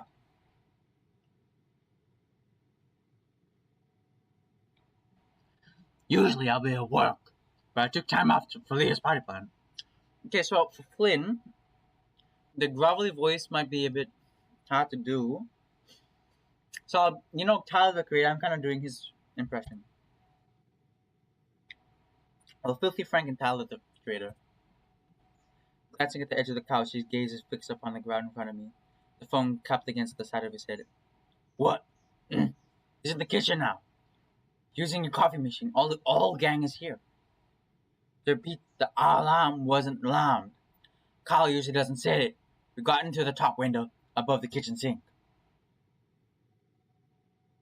Flynn points towards the aforementioned window, despite currently explaining on the phone. Leo stands motionless in front of the kitchen window, facing it away at us. Well, Jenna did then unlock the front door for the rest of us. Wasn't my idea again.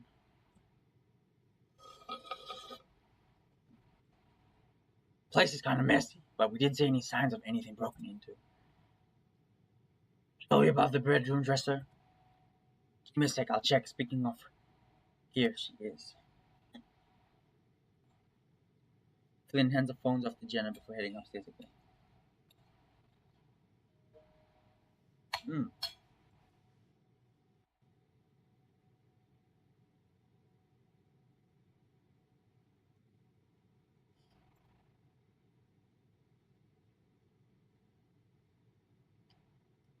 Okay, so they're talking to him on the phone. Yes, Mr. Hendricks, it's been a while actually we've not spoken. 5 or 6 years actually. I go by Jenna now, yes. Instead of pacing around like Flynn, she moves over towards me. She rests herself against the arm of the couch by my head.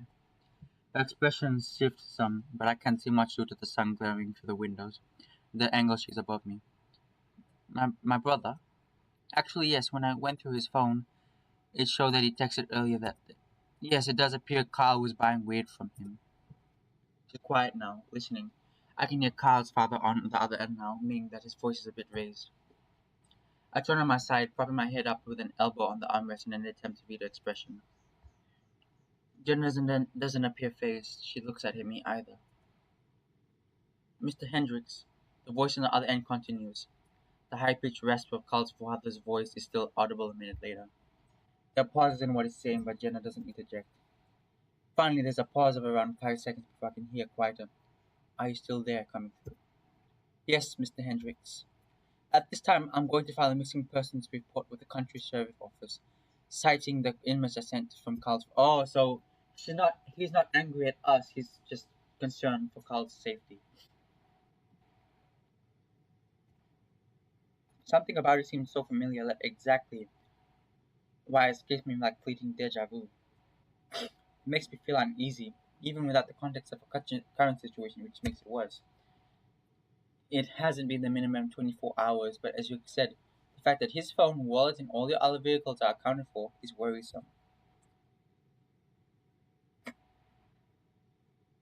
She waits, listening. I'm going to tell the police that we were given the go-ahead to come and go for the missing building during the week. If you can confirm that where the sheriff's office holds you later, then make things easy on us while we keep the search effort.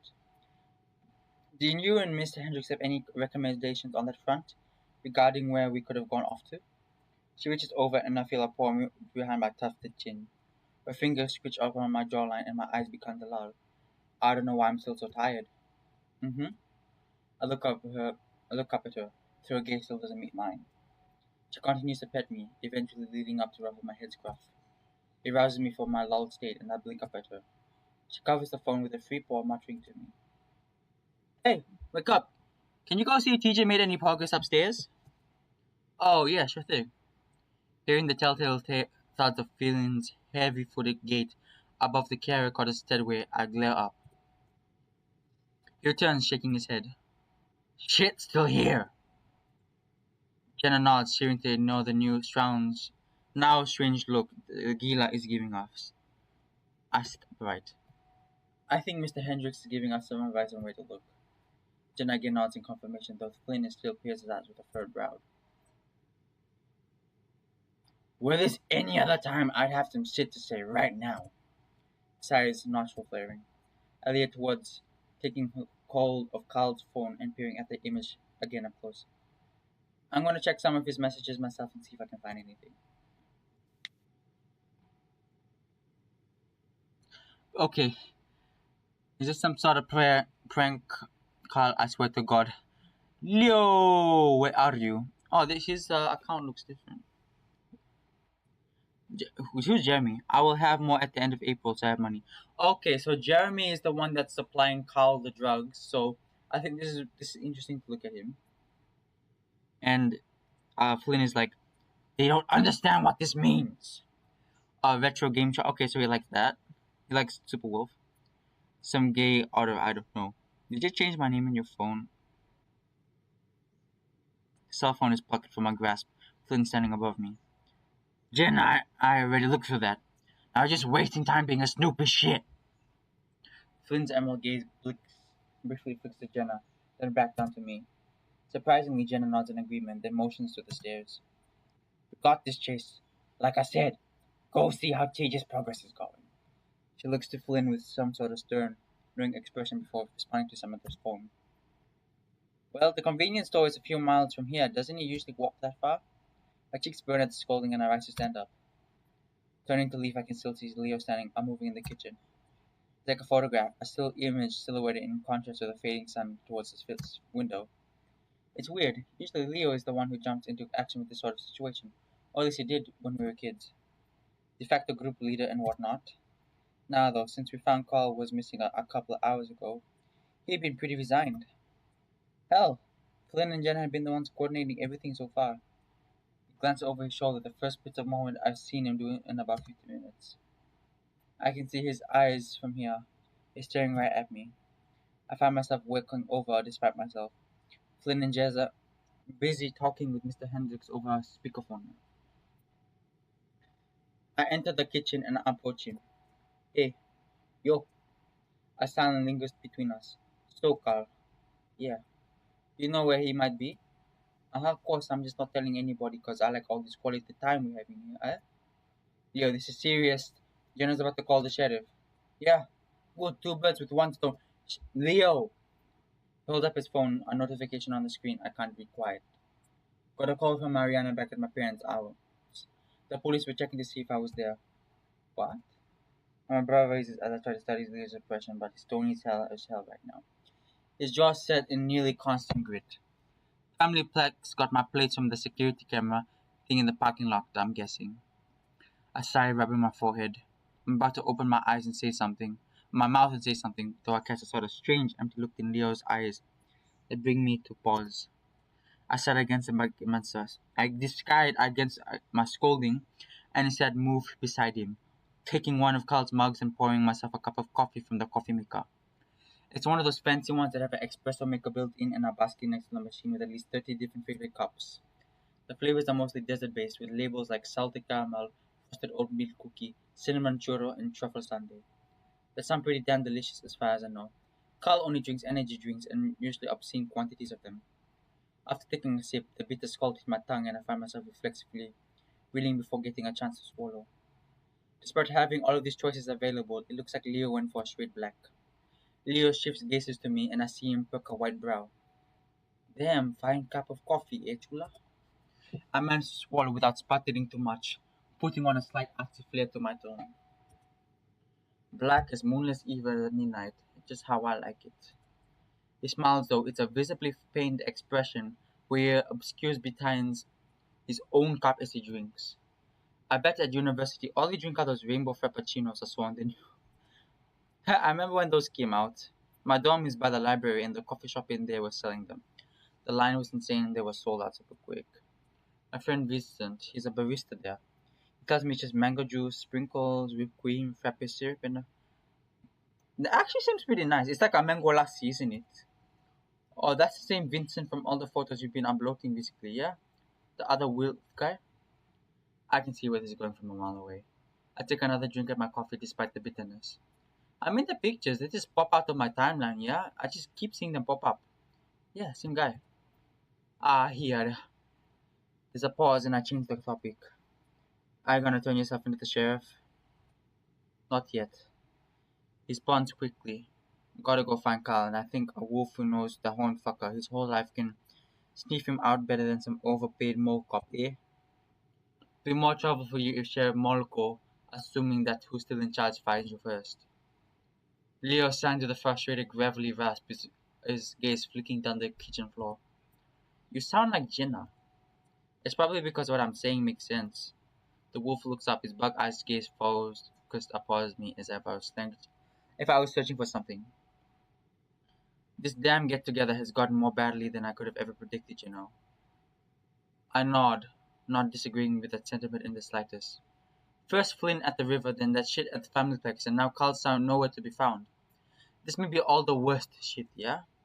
But I wouldn't be able to forgive myself if I ever gave the last chance I ever had to spend the time with you guys again, you know? He sets his coffee down, his paws gripping the back of the countertop. Leo, come on, we'll see each other again. You don't know that. Jenna's moving away all the way to the East Coast.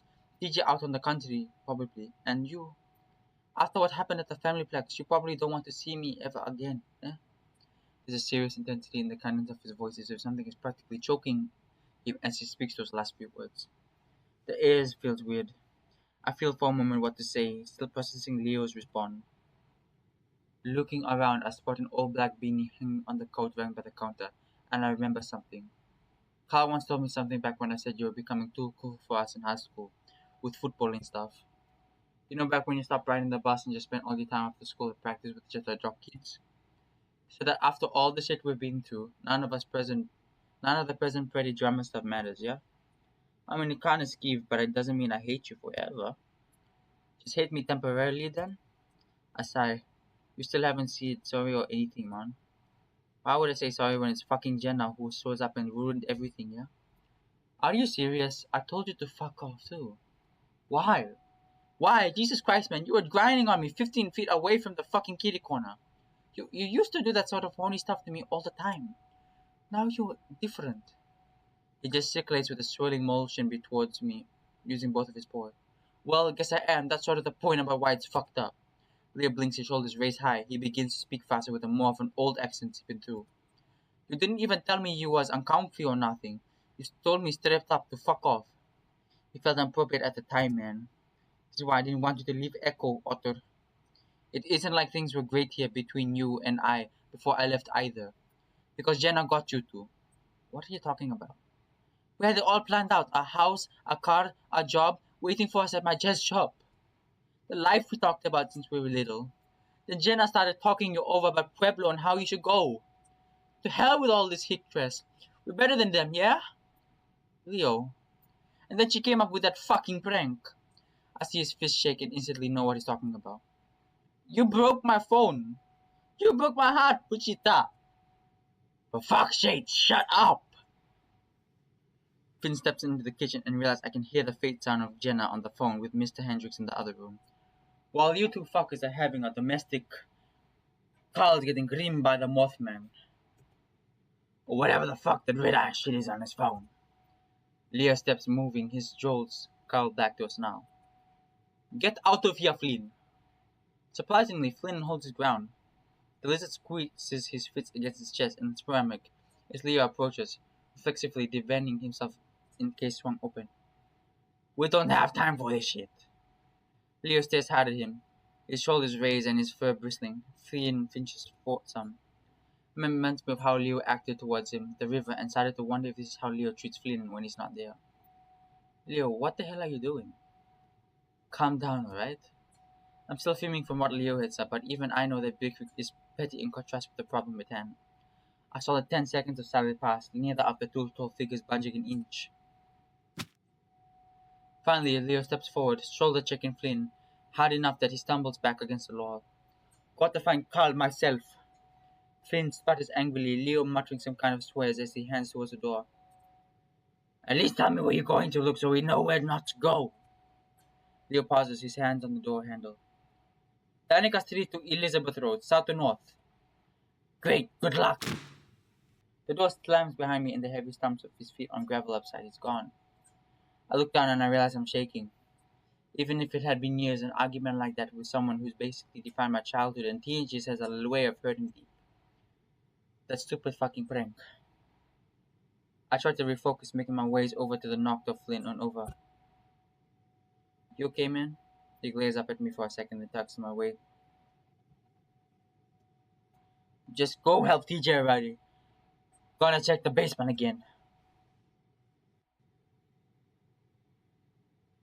Through the window, I can see Leo outside. He dusts down the road away past his van. He's talking to someone. I see the figures he's talking past me in, and Leo crosses his arms. It can't be the shelvers already, can it? Moving to the window, he gets a closer look. I can see that the figure is a weasel. It's Duke. Jesus, I haven't seen him in years. I used to see him around on his porch a lot back when I visited Leo's place earlier. As far as I remember, he was a loner type, occasionally getting alone with civic stuff and the mayor. I had a vague memory of him being married to a younger lady when I was a kid, but I don't remember seeing her after first grade. His interactions with me were already pretty brief, not much to judge a personality by. Now, though, he's pointing at the house, speaking though. I can't discern what he's saying. Leo just looks angry, his tail stiff. Despite the rage, I can practically feel this old fellow's gaze shifting, meeting mine through the window. His pointing hand shifts, now aimed at me. I reflexively blink, stepping back, with my eyes refocused. There's a plume of dust in the air. June is on his back in the middle of the dirt road, and Leo is quickly marching back towards his van. What the hell? Duke is already back on his feet, speaking up now away from Carl's house. His mouth is moving as he says something. Leo's van peels on the driveway, gravel quickly up in its wake. Within a few seconds, he's out of sight as well. Jesus. I walk over to the door, locking in once again just to be safe. Left alone, I held out of the kitchen. As I walk past the living room, I overhear the low rasp of Flynn's voice, his tone serious.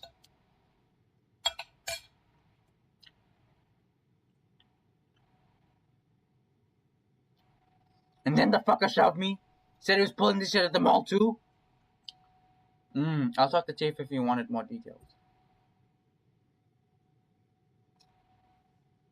Think he had to pick this day of all days to fucking snap. Finn rubs the tip of his snout, his slitted eyes narrowed until they spot me. Then he looks just back to Jenna. Let's call Malco now. Right. Flynn begins to dial for the sheriff. Jenna looks towards the door, then to me. We'll talk later, Chase, okay? If you want, of course. I pause, having been about to head upstairs. Oh yeah, sure thing. She smiles at me despite everything. Oh hey!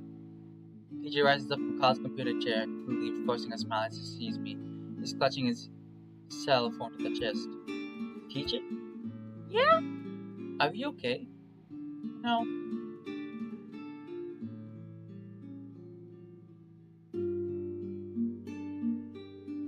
I'm worried about Carl. We all are. We're calling the police and hopefully they can help us, yeah? I know, it's just the image on the phone. You know, the picture Carl took? Yeah, it's spooky. Spooky doesn't begin to describe my initial thoughts regarding it. This is TJ I'm speaking to, so gentle. Yeah. One of his canines digged into his lower lip, blinks showing on his nervously. Maybe it's a screenshot of something he had on his monitor. We can check his history and recent documents to make sure. Haven't you already checked all that? His face flashes with a guilty expression. No, the password requires a login. The new version of his operation systems make you log in with the email account. It's dumb. Pausing for a moment, he stood a little closer to the keyboard. May I? Oh yeah, sure. Rolls to the side and I pull the keyboard closer to me. Clicking the mouse brings up the generic log. Username Blazel. When we were younger, guys, Carl and I used to play a lot of video game, MMO type games. I convinced him to give me his password once, and I said I'd grind the XP for him when he was on vacation with his parents. In reality, Asphalt sent me a rare party at character. I tried to tell him that the game devs deleted the item from the game, but I don't believe. God, I was a 10-year-old. Oh hey, that worked! Yep, kinda surprised he's still using the same password, but kinda not all the same time. Carl isn't much for change, right? Anyway, we should have looked through first. Yeah, I noticed that he isn't that much for change because he's a neat. He just puts closer, his chin practically on my shoulder. I have to shift my head so that his whiskers don't cross my cheeks. Messenger, I guess? I don't recognize most of these names. I see you and me on here, both of the others outside of the class of my names. It's good to know. It's good to know that it's been social media for so long.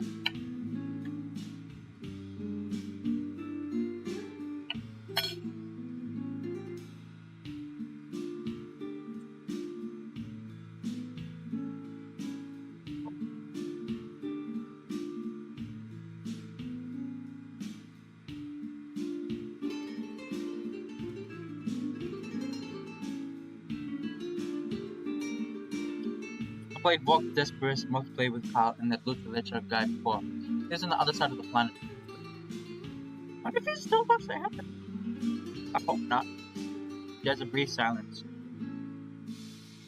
One message earlier though. I see one next to his name. I don't think he wants us reading that. He doesn't want anyone with Carl's phone. I think he and Jenna were looking at it. I think Trink might have been venting to Carl about what happened, but it was pretty hard. Moves to click on Flynn's name. He stops. No! Winking, I look over towards a wide-eyed teacher who seems to be now his own interruption. What? Oh, sorry. I just think we should remind you that I did it once. To be honest, Flynn being so cagey about his contact with Carl makes me more curious. However, if that's what little stuff leads says to TJ to his face with enough to leave him shaken distraught, I can't imagine what seeing the stuff he didn't say would do. Alright. Good dragon. Click. Is it bad dragon? This is just bad dragon, but for furries. I scoot back to the side a little, letting TJ take the mouse. He still looks pretty guilty for snapping at me. Let's check its browser history. Okay. TJ moves the cursor down to the starlight symbol on the help button. Huh. Okay. Flights with South Futa Factory? Flash Affinity.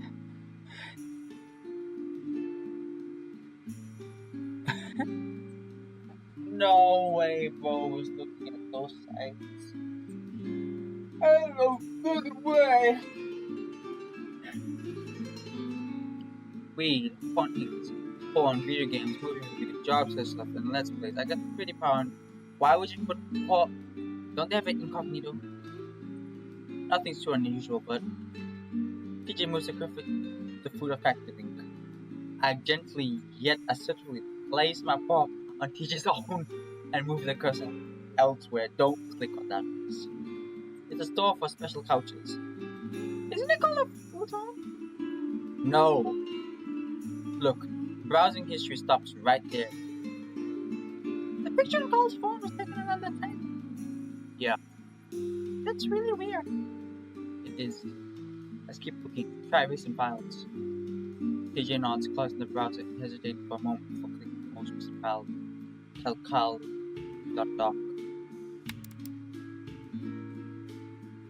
A resume? Resume?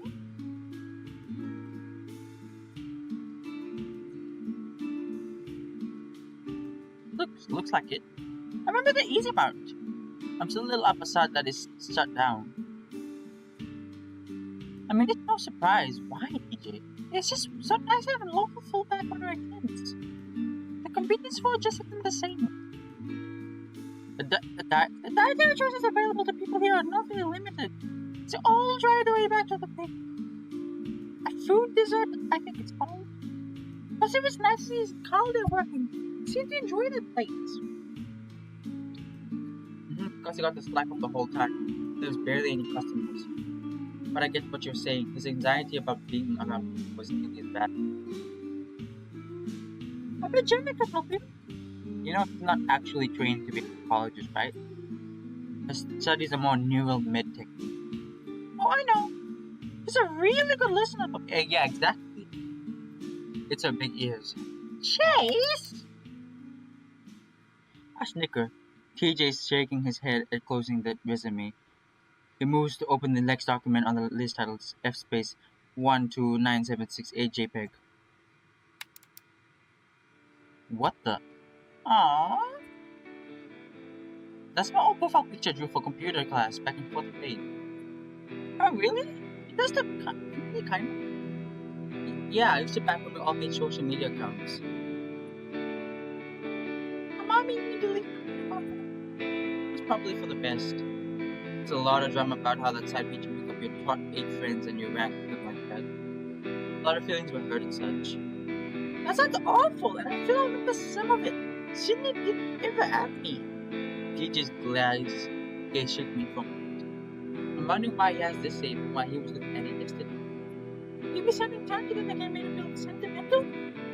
I still watch him the funny movies with the camera. Why should it crack so much? I feel the sting of embarrassment right from the neck to the cheeks. Oh man, I need to delete those. No, don't! They're really good! As silly as they are, you were really good at making them. I grunt, waving dismissively. Just open the next file. Just open the next file, TJ. I really like the one where you use that editing software to make a winner. Oh, it's foreshadowing! This is foreshadowing! This is foreshadowing! This is foreshadowing! I really like the one where you use that editing software to make it yourself. This is gonna bite us in the ass, I guarantee us. The plot is one of the twins is a detective and the other one is a criminal. Both trying to solve their father's murder. And they had superpowers! I was more ambitious than I probably should have been project. Did you just click the next one? Alright, Snoopy. That's when the tickets took the reservation. Like freshman year of high school. Jeez. Look at you two. You two were so little. How was just getting his beer? We were both just getting used to high school at the time, and that was taking during Thanksgiving. Surprised to see Carl smiling in a photo. Surprised to see something of Carl other than his butt in a photo. I wish you would send me those. There's only one item left from the files that was. Wait a second. It sounds familiar.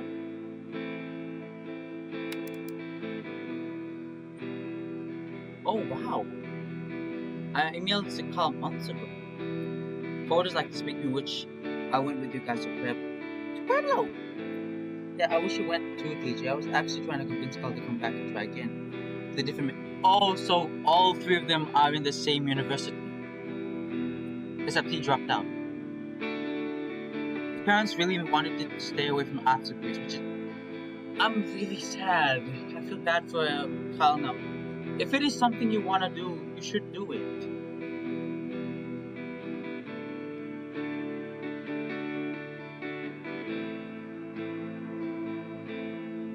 Jenna, okay. Remember that first year at Pueblo, parents just dropped you off. I was wondering what the heck you had on your chin at the time. Oh yeah, you hadn't seen me in facial scruff yet. Never took you for the soul patch kind of guy, honestly. It's a goatee. It's kind of small for one, don't you think? Frowned back, reaching up and touching the scruff at the end of my chin. It was kind of weird, but now I'm good to see it. Frowned deeper. TJ blinks, giving me an apologetic look. I try to refocus the conversation. Carl is missing. He is. Why are you looking at old pictures? These were the files he was looking at yesterday. And with stuff his brother history, his online activity stopped me just before bedtime if you resumed. Anything unusual there? I think he was looking to buy a futa. Jenna stands there staring at TJ with a deadpan expression. After about 5 seconds, she looks at me expectantly. It means a futon. But you said... No, nothing out of the ordinary. Okay, well, I'll be sure to let the sheriff know where she gets there.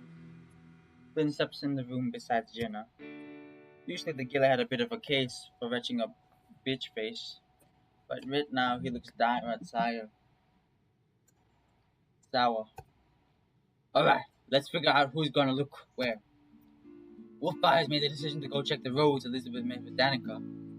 Chase, you got Manica Lane to Tetanus Alley, Jasmine Street. I'll give you more since you got a car. Take Gretchen away through the beginning part of Route 65 Marsh Rock. TJ, you're like hype. We need you to check around the hills and old nature trails around here. All the way down to the range. TJ stiffens and I feel like in my room seems to cool drastically. Only if you're comfortable doing it, okay? We just want to be thorough. I'm fine. I just want Carl to be okay. Jenna nods, offering TJ a reassuring smile. Just take me when you're out. I'm most likely to be free since I'll be keep watching at the house.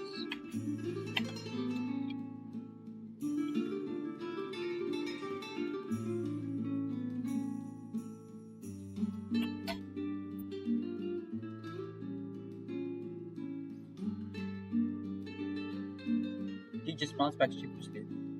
Okay. Before you all scatter to your specific places, I find some weird shit in this basement.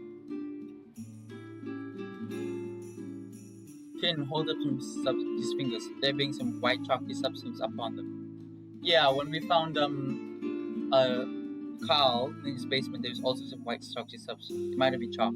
The entrance in the crawl space, there's a bunch of footprints. Dead to the wall, plaster everywhere. Like Carl was headbutting the dead thing. There's nothing I can see in there though. My theory is that Jeremy gave him bad weed, laced with some shit, and that Carl's on a real bad trip. That's why I need you to talk to Jeremy when we get to Jasmine Street. Looks dialogue to Miss Jenna. Jasmine Street, I mean.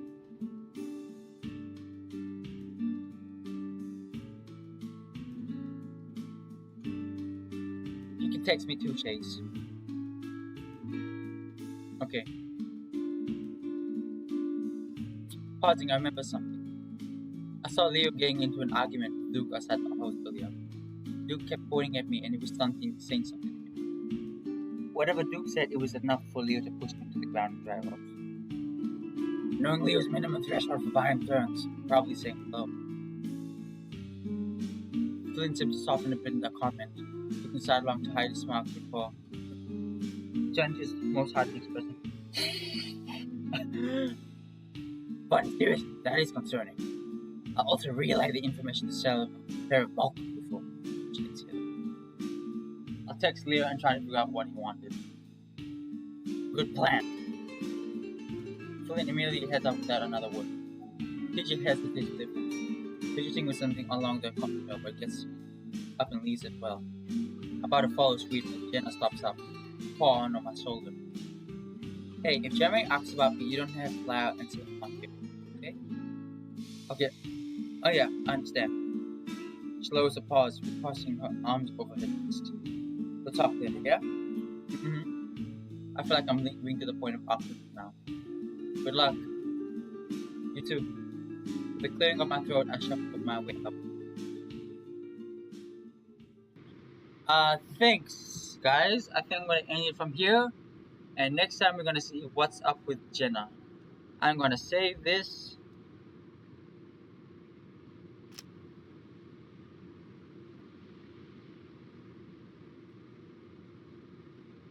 And I am going to quit.